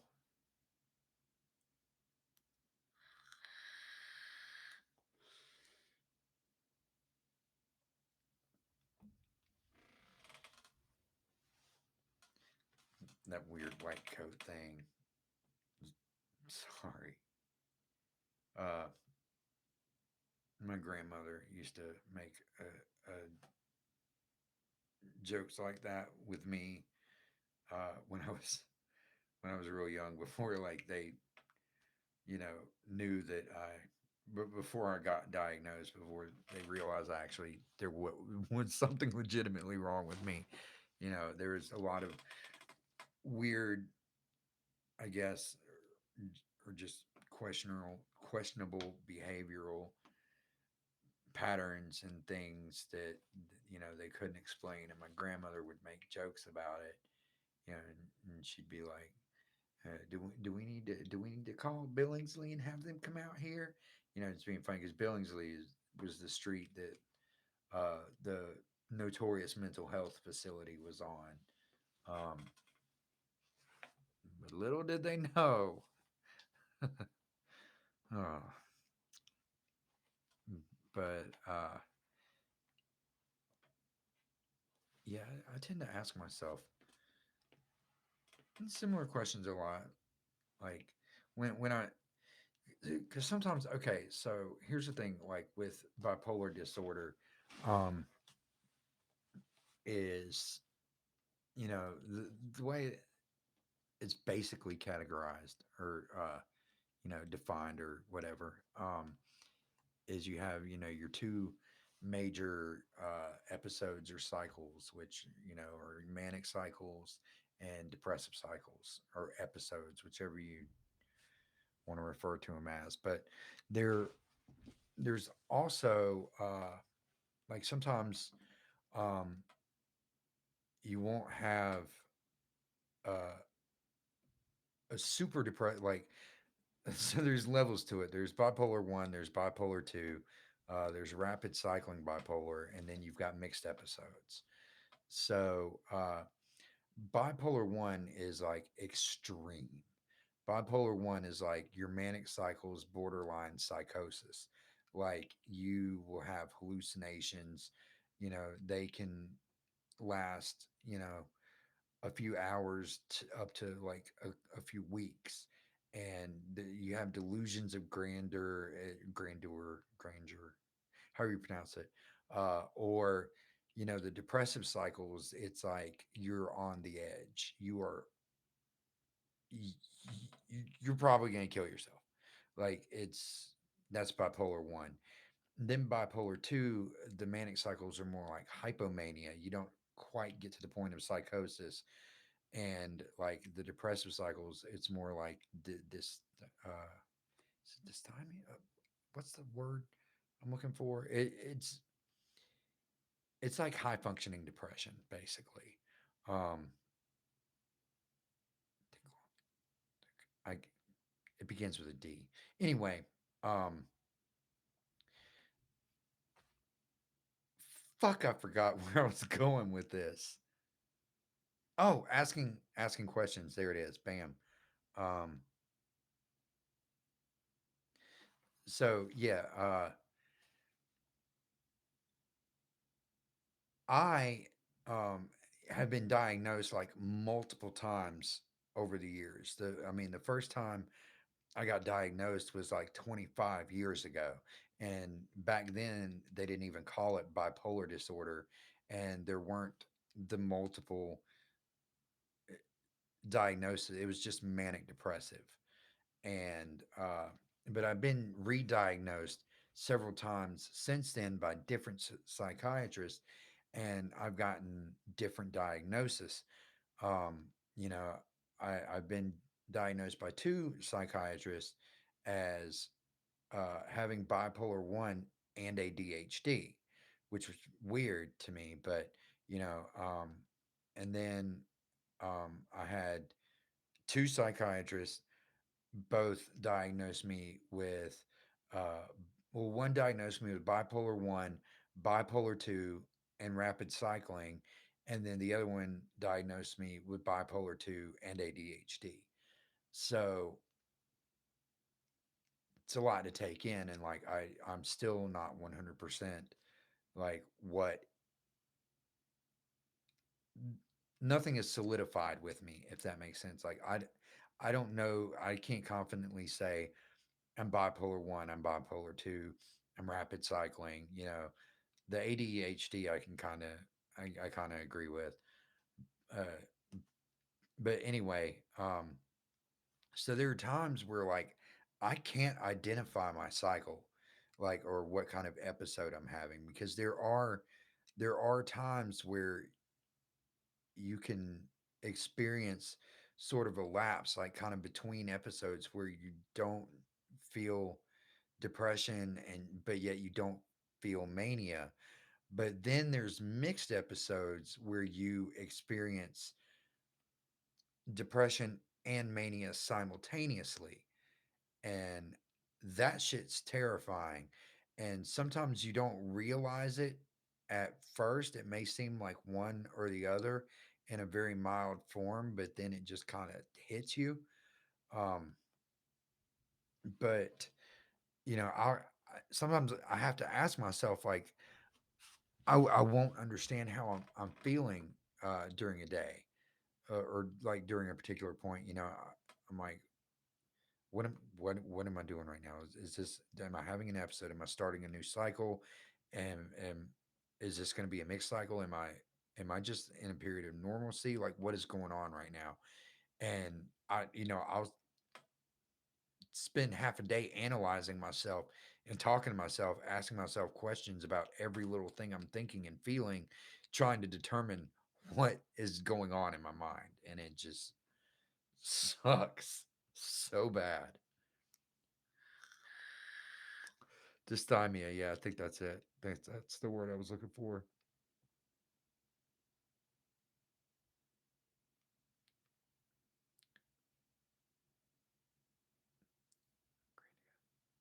Oh, wait. I need to back up.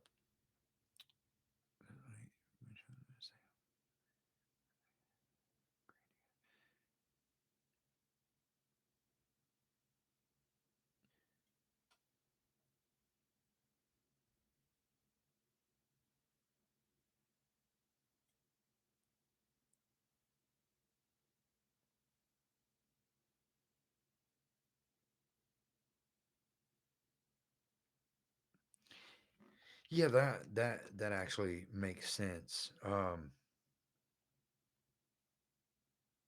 The whole, like,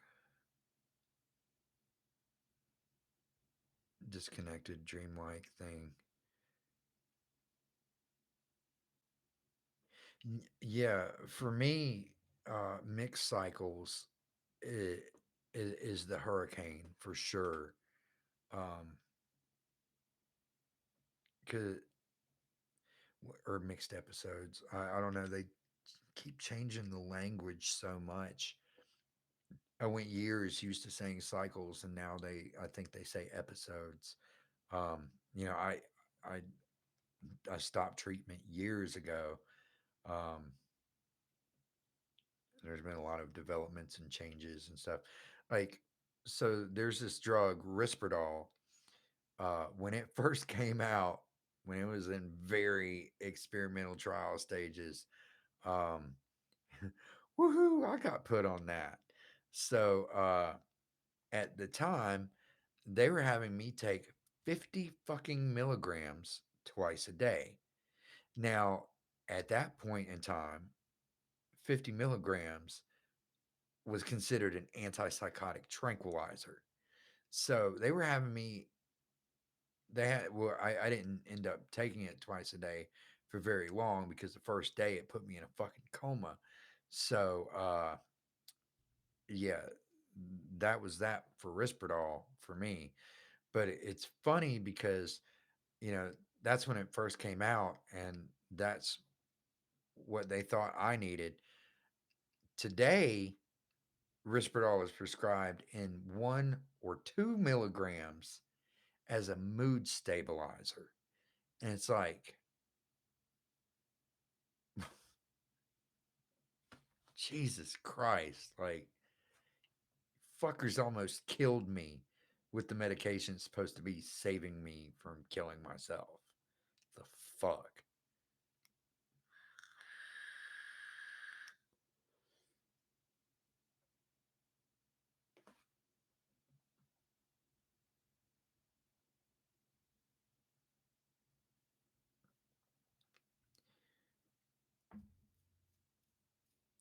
But yeah, okay, so it's like mixed cycles. So I just did the cycles thing. Okay, mixed episodes. Jesus fuck. Um, so it's simultaneous, mania and depression. Now, for bipolar one, if you're having a mixed episode and you're bipolar one, which I'm kind of confident in that diagnosis to some degree, but it's still hard for me not to question it because like I don't have the extreme psychosis anymore that I did say 15 years ago when I have manic cycles. It's not, and my depressive cycles last a lot longer now than they did then. Um, but so with the mixed cycles, um, it gets to the point where I've got so much energy and anger and like just irritability and paranoia, but at the same time, I've got depression to the point that like I'm seriously thinking what is the point anymore, and suicide seems logical. Like it's like what I don't understand why I'm not killing myself. Like I should, like that seems like the right thing to do. So that's where mixed episodes take me, is being at that level of depression and actually having the energy and motivation to go there. Like whereas just a regular depressive episode for me, they may last a really long time, and I may get really low and have that whole suicidal ideology, but not enough so to act on it. I just fantasize about it, but there's certain thoughts or just things that'll kind of keep me tethered to reality. Um, but when mixed episodes happen, that becomes like a very questionable area. Like it starts to become more of a viable option, if that makes sense.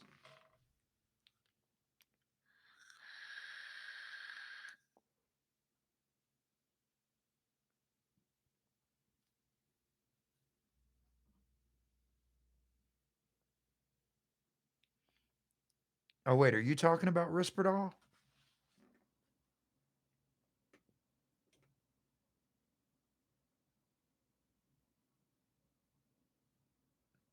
Yeah, that shit.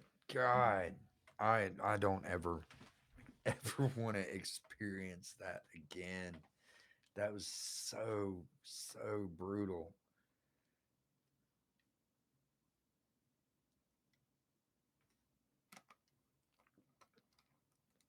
Oh, no worries. Get your rest on.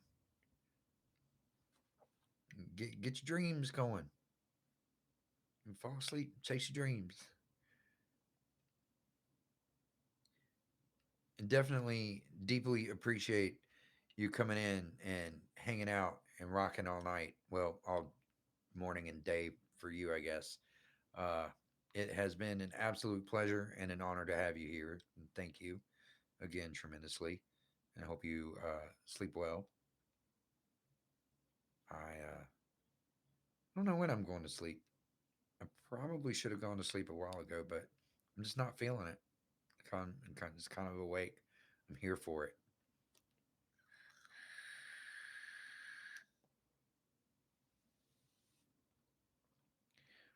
Yeah, I'll probably go to bed shortly because well, not too shortly, but I just realized that like this this stream has been going almost 2.5 hours now, and this is after already doing another stream that was a little over 2 hours, like right before this one. Like I've been going at it tonight, but it has been amazing though. Like I have no regrets. Like this has been a good time, definitely.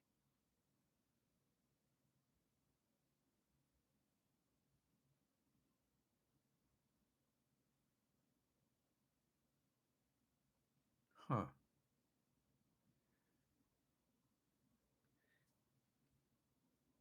That sounds interesting. Yeah, not too long ago, it was like a year ago.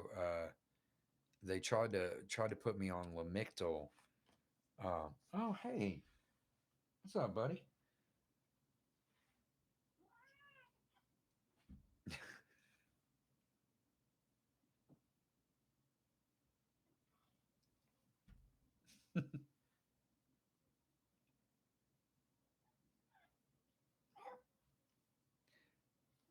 cat's in here begging for attention again. But yeah, they tried to put me on Lamictal a couple years ago, and I was just like, I don't want anything. Like I don't want drugs. Like I don't want medication. Like I want to see a therapist. Like can we just set me up therapy appointments? Like just let me talk to someone. Like we can find other ways to to manage and cope with this. Like just and they were not with it at all. They just wanted to give me medication and set me up with like group therapy that uh, totally conflicted with my work hours. And, they were wanting me to go twice a week to these group therapy sessions that were like the most inopportune time, like my busiest time at work. And I'm like, can't I just see like a therapist like once a week after work? Like, why is that so difficult to understand? And like, why is that not an option? But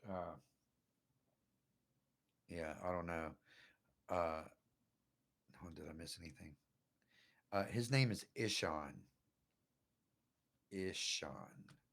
And I know it sounds weird, but yeah, it's like Ishan or Ishan. Ishan. But so I've been doing a little bit of research lately, and I have come to discover that there are these clinics, these mental health clinics that specialize in treatment for uh, bipolar disorder and other like major depressive disorders by method of ketamine. Fucking ketamine. I used to self medicate with ketamine like 20 years ago. I've OD'd on ketamine multiple times. And now I learned that that is apparently a very effective method of treatment in comparison to even things like lithium. Um, but, there's these clinics popping up where they're treating people through intravenous ketamine injections. And, like, I don't know if anybody has. Wait, okay, am I missing anything? Uh, no. Have a good night, and thank you again. And God, why did I say night? It's day there. Have a one.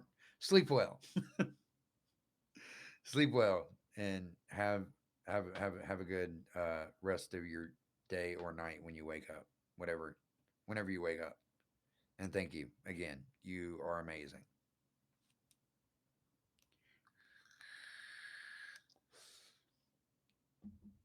So I don't know if any of you have ever experienced a ketamine trip, or I don't know if you really call it a trip, but a K hole, I guess is the more appropriate term. If you've ever been in a K hole, that ketamine technically is once you hit a certain dosage, I guess you could say, it is literally the most powerful hallucinogen known to man. Like, I'm talking, this is beyond DMT or LSD or anything, mescaline, anything like that. Like, ketamine, once you're like at the just almost at the point of ODing, but not quite there, it is the most powerful hallucinogen known to man. And I definitely can concur with that synopsis because I have been there numerous times. And that was how I self-medicated in my early 20s is a lot of ketamine. Um and so it makes sense to me like to to have it regulated and intravenously, and for them to like know the dosage to use. I mean, they've apparently done the studies and the science and all that stuff but they're saying that it effectively, like, that they're having super positive results in all of these clinical studies and shit, you know, and enough so that they're opening more and more centers and doing this and implementing this treatment. Like, I've been sober for 13 years now, and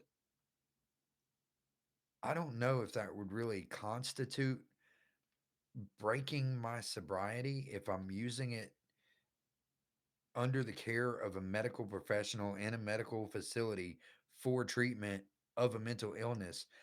I'm morally and ethically having, well, not ethically, but yeah, just morally, or not even morally. I guess I don't know what the word, if I'm even looking for a word. I'm trying to decide whether it would technically be relapsing or if I could legitimately look at it for what it is as mental health treatment, which I I need. I just don't want it. But something like that, where I don't feel like it's a gamble, it's something I already know the effects of. You know, I know what it's going to be like because I've experienced it before.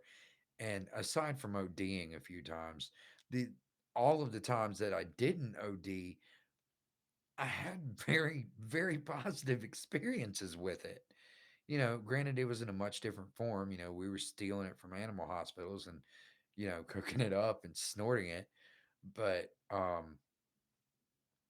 it, you know, if it could effectively change my life for the better, you know, would I, am I saying, would I be throwing away 13 years of sobriety,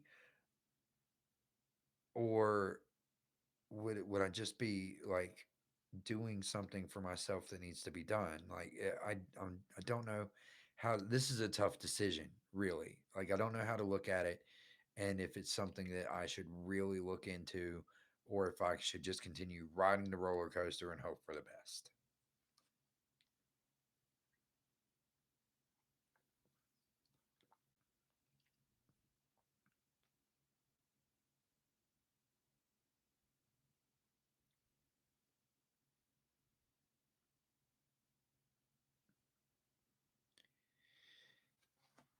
Yeah, dextromethorphan was a that was a great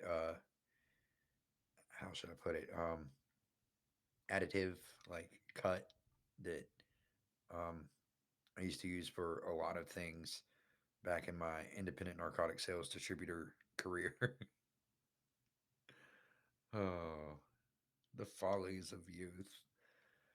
Um, yeah, see, I like to think that it would be helping myself, but you know, then again, I also have to question my motive. It's like I know I legitimately need and want help, but I'm scared of medications because I've had nothing but bad experiences with them. Um, and I am familiar with this one, but the fact that I'm familiar with it in the essence that I used to use it to get fucked up because I enjoyed how it made me feel, you know, it's like, am I doing this because I know it's going to make me feel good? Or is it because like it's going to help my mental health? But I guess feeling good, wanting to feel good is wanting to be better. I I don't know. I'm scared of myself. I truly am. You know, I mean, I was an addict alcoholic for what, 15, 16 years. So it's like I always have to question myself. And but then again, you know, the God, I'm going in circles tonight.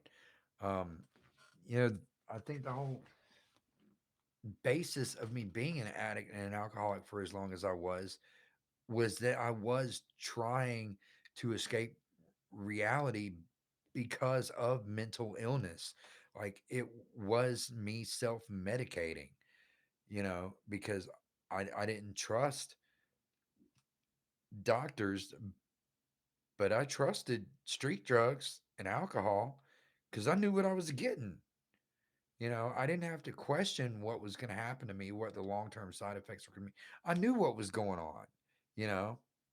So I don't know. Thinking, getting this in depth with this stuff, thinking about it on this level for this long. I mean, I do it a lot, but just actually talking out loud to other people, and especially other people that understand, it gets me like all in my head.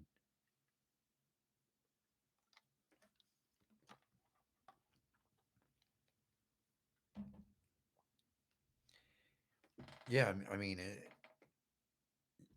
it's hard not to question every little aspect of it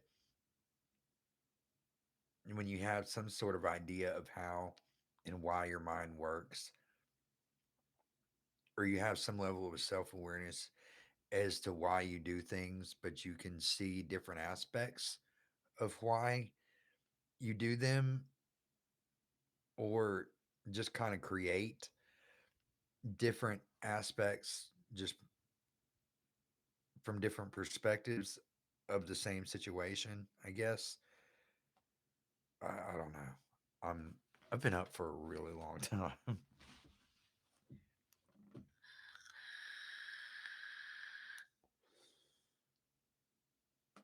Yeah. Yeah. Uh yeah, self-awareness definitely can go both ways, which sucks.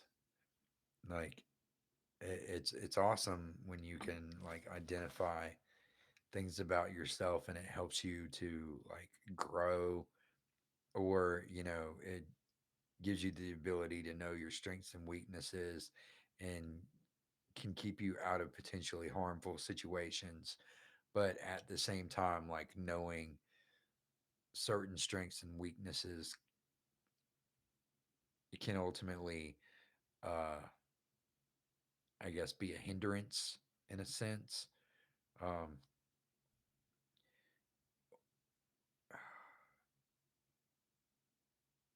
I don't know, or just, I guess, knowing things about yourself that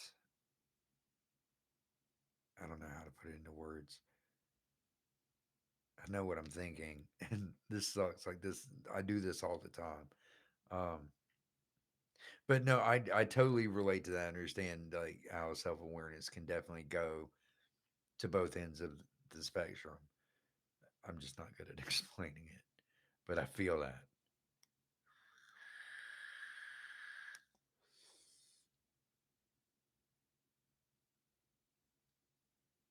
Ooh, that's a good metaphor. It's a really good metaphor.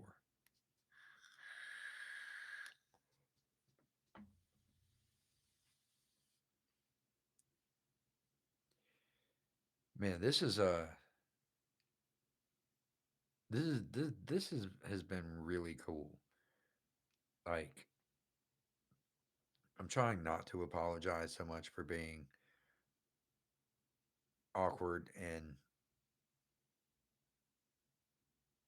you know thought process conveying. Yeah, um, because I keep in my mind subconsciously, like I want to keep apologizing. Like I want to apologize because I feel like I'm being just I don't even know. Like how like when you feel something is like really wrong with you and you feel like other people noticed and feel bad, and you don't want them to feel bad, or you don't want them to feel any certain way, and you just you want, you feel like you're making other people uncomfortable and you want to apologize, even if you're not doing it. You can't help but constantly feel like that. That's kind of what goes through my mind like every time like I have a conversation, whether it be online or in person or whatever. And I used to actually say I'm sorry so fucking much that it, people commented about it. I mean, like in person to my face, like they're like, "You've got to stop doing that," because if anything, you saying sorry so much makes me uncomfortable. And I'm like, okay, so I think I've been all right about not apologizing profusely. But there's still that nagging urge at the back of my mind, and I just figured I'd address that.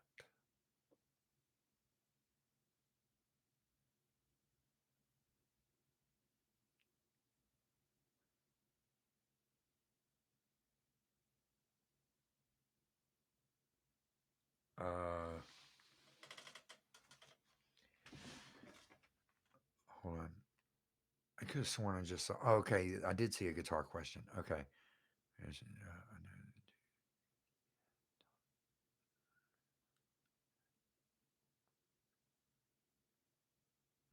Okay, are you talking about this one? Is this? Or are you talking about that one? That one. That is my LTD F50.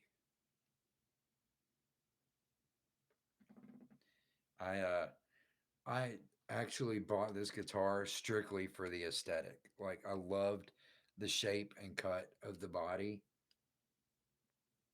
and like I didn't even really care how it played or what it was gonna sound like. I literally just got it because I loved how it looked and it was affordable. Um, but yeah, my Warlock right there is like God. I love that guitar so much. Um, but I've got my my real baby in my bedroom. The Schecter C1 special or Schecter Hellraiser C1 special. Um, that is my baby. I keep that one like literally babied in a case, like a felt case, and keep it strapped down, locked up. Uh, you know, clean everything on it regularly. That is my studio guitar. Everything that I do for Smarinoct or Angels on Acid in the studio, I record strictly with my Schecter. Um, but these, uh, I guess, I still play them and write stuff kind of often with them. But anything recording uh, is always with my Schecter. I actually want another Schecter uh, eventually. There's a few other guitars that I want eventually, but I don't know. I do plan on getting a Jackson V. That is the next guitar. Um, my goal, my plan, hopefully, is next March. No, wait, either the end of February or beginning of March of next year. I am going to get a Jackson V. I was going to do it this year, but I ended up buying a bunch of stuff to start a YouTube channel instead, which I'm glad I did. I have no regrets.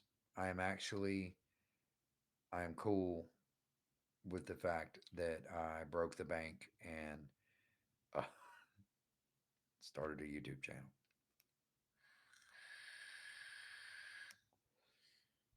because that was something that I feel like has given me an outlet to the world again and gotten me a little bit out of my isolation. I mean, granted, I'm still physically isolated, but at least mentally and like emotionally on some level, I feel like I'm not as disconnected and detached from reality as I was before starting a YouTube channel.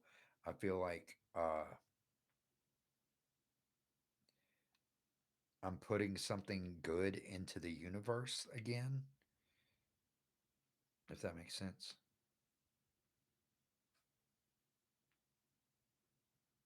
Oh, thank you.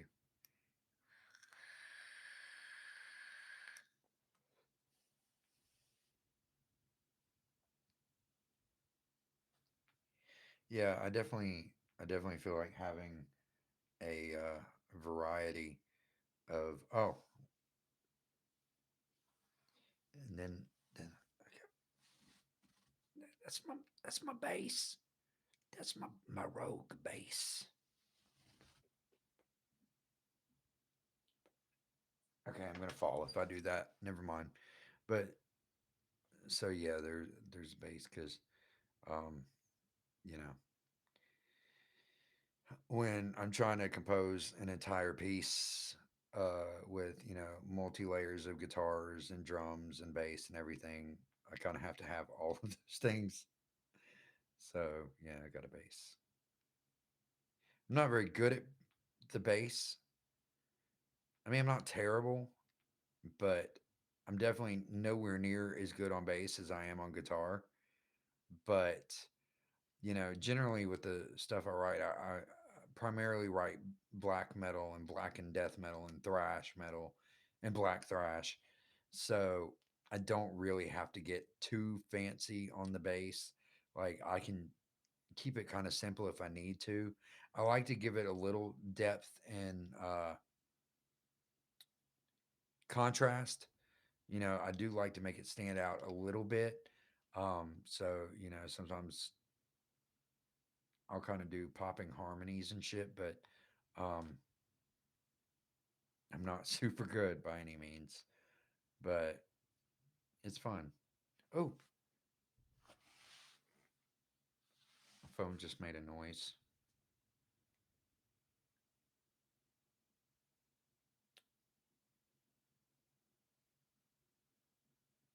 Um, huh?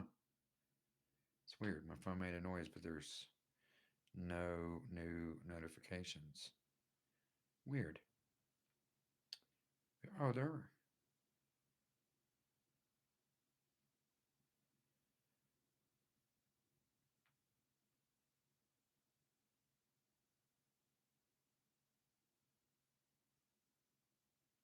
Oh, hmm. All right. So anyway, sorry about that. I'm like, I don't even know. But yeah. Oh, so if you're not already familiar, or if you like metal at all,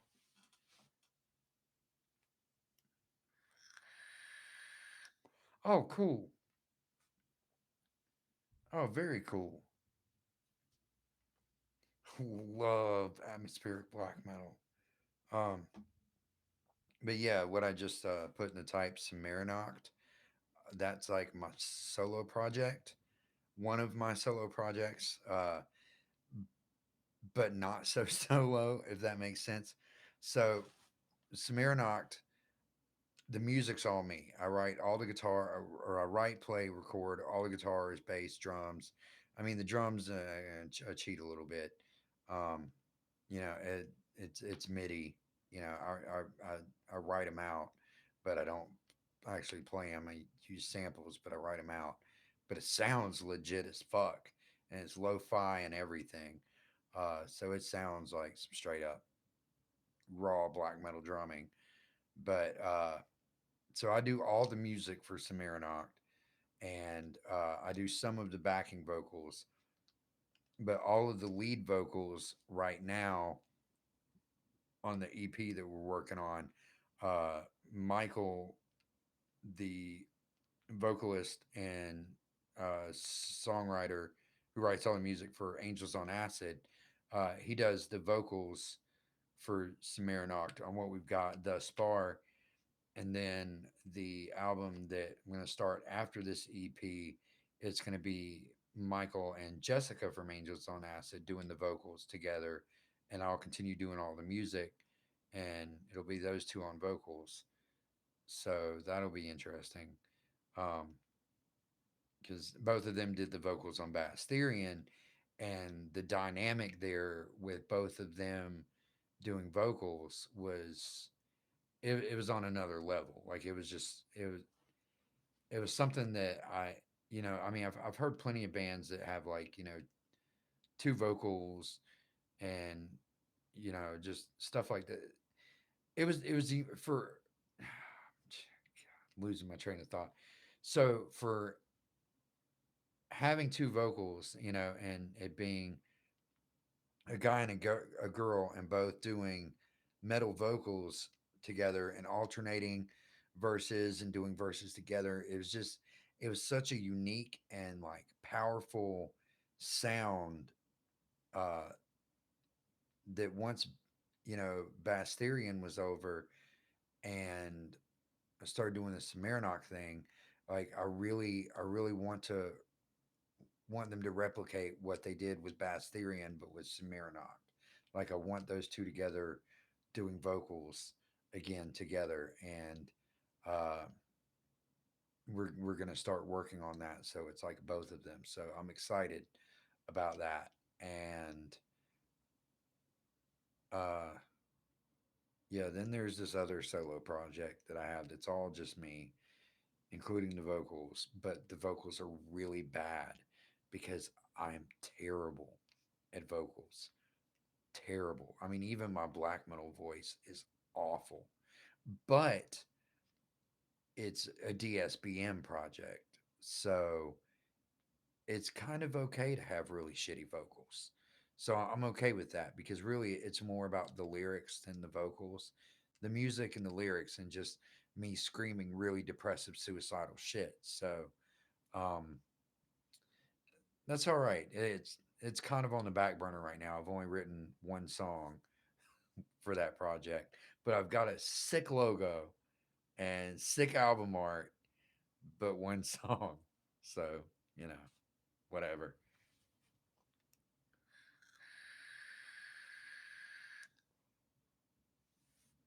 Thank you. Um, yeah, black metal has been like my world for like a really long time.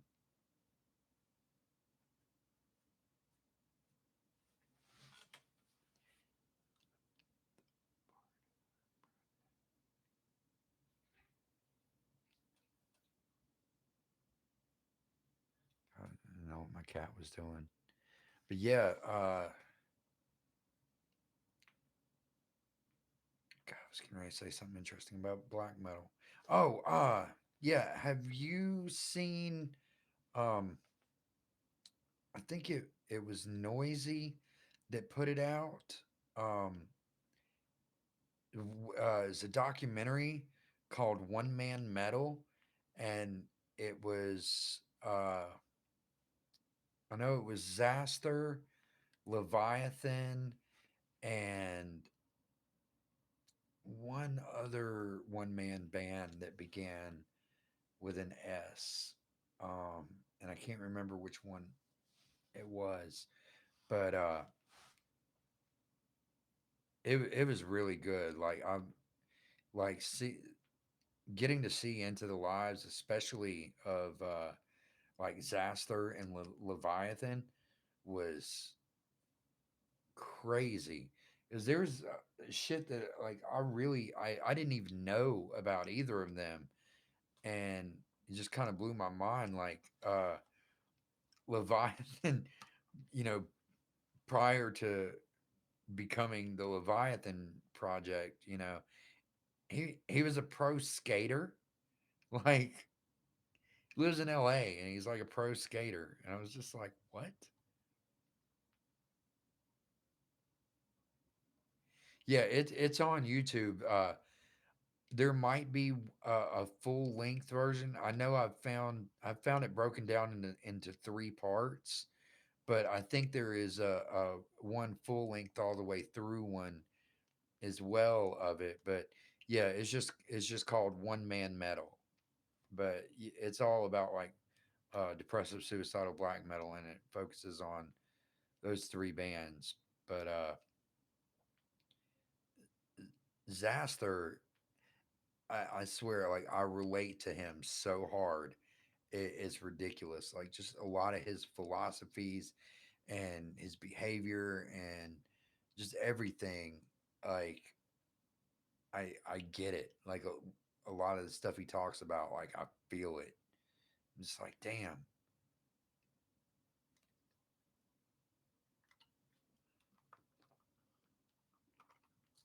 But yeah, it's you definitely want to check it out.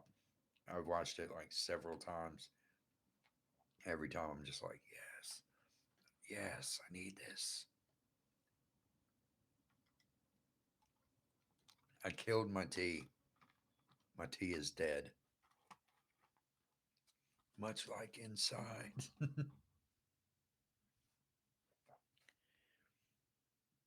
So where are you? Are you in the U.S.?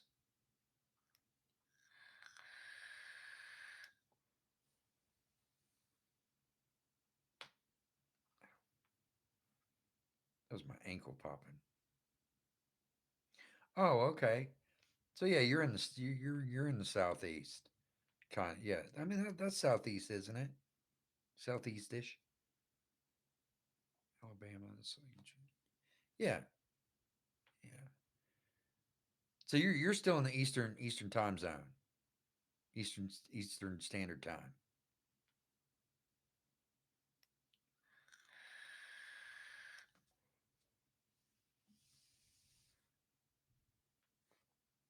Oh, really? Alabama Central Time? I did not know that.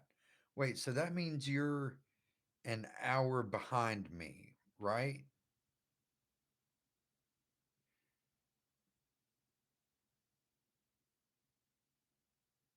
Okay, so it's like 2:20 where you are.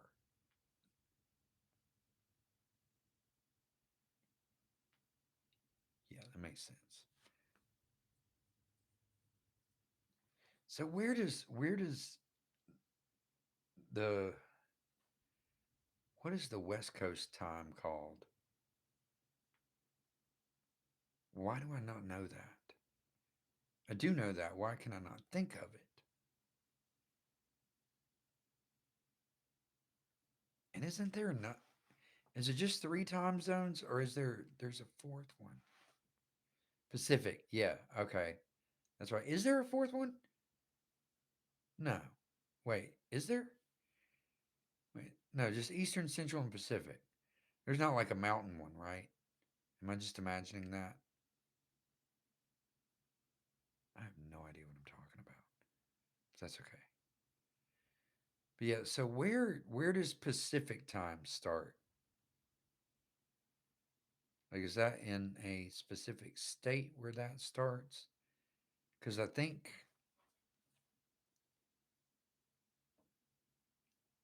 would New Mexico and like Arizona, would those be Pacific? I don't know.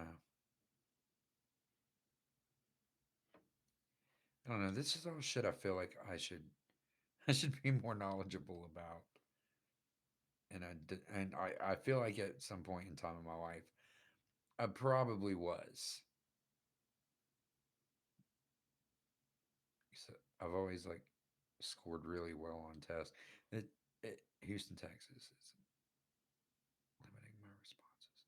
Oh, weird. That's very weird. Um. Oh my god. Well, I actually am going to go ahead and call it an evening because it is now 3:22 a.m. and I've been streaming for a very long time, and I feel like I probably should try to get some rest and make my brain stop doing what it's doing. But it has been a pleasure. Thank you tremendously for coming and hanging out. It is awesome to actually have someone that definitely gets it and has, you know, similar, very similar thought processes and experiences. And that is familiar with black metal. I don't I don't really know too many people that are into black metal or metal in general that actually get to talk to. So that's very cool. Um, have a wonderful evening and thank you again. You rock. And I am going to end this stream and watch for a really fucked up video.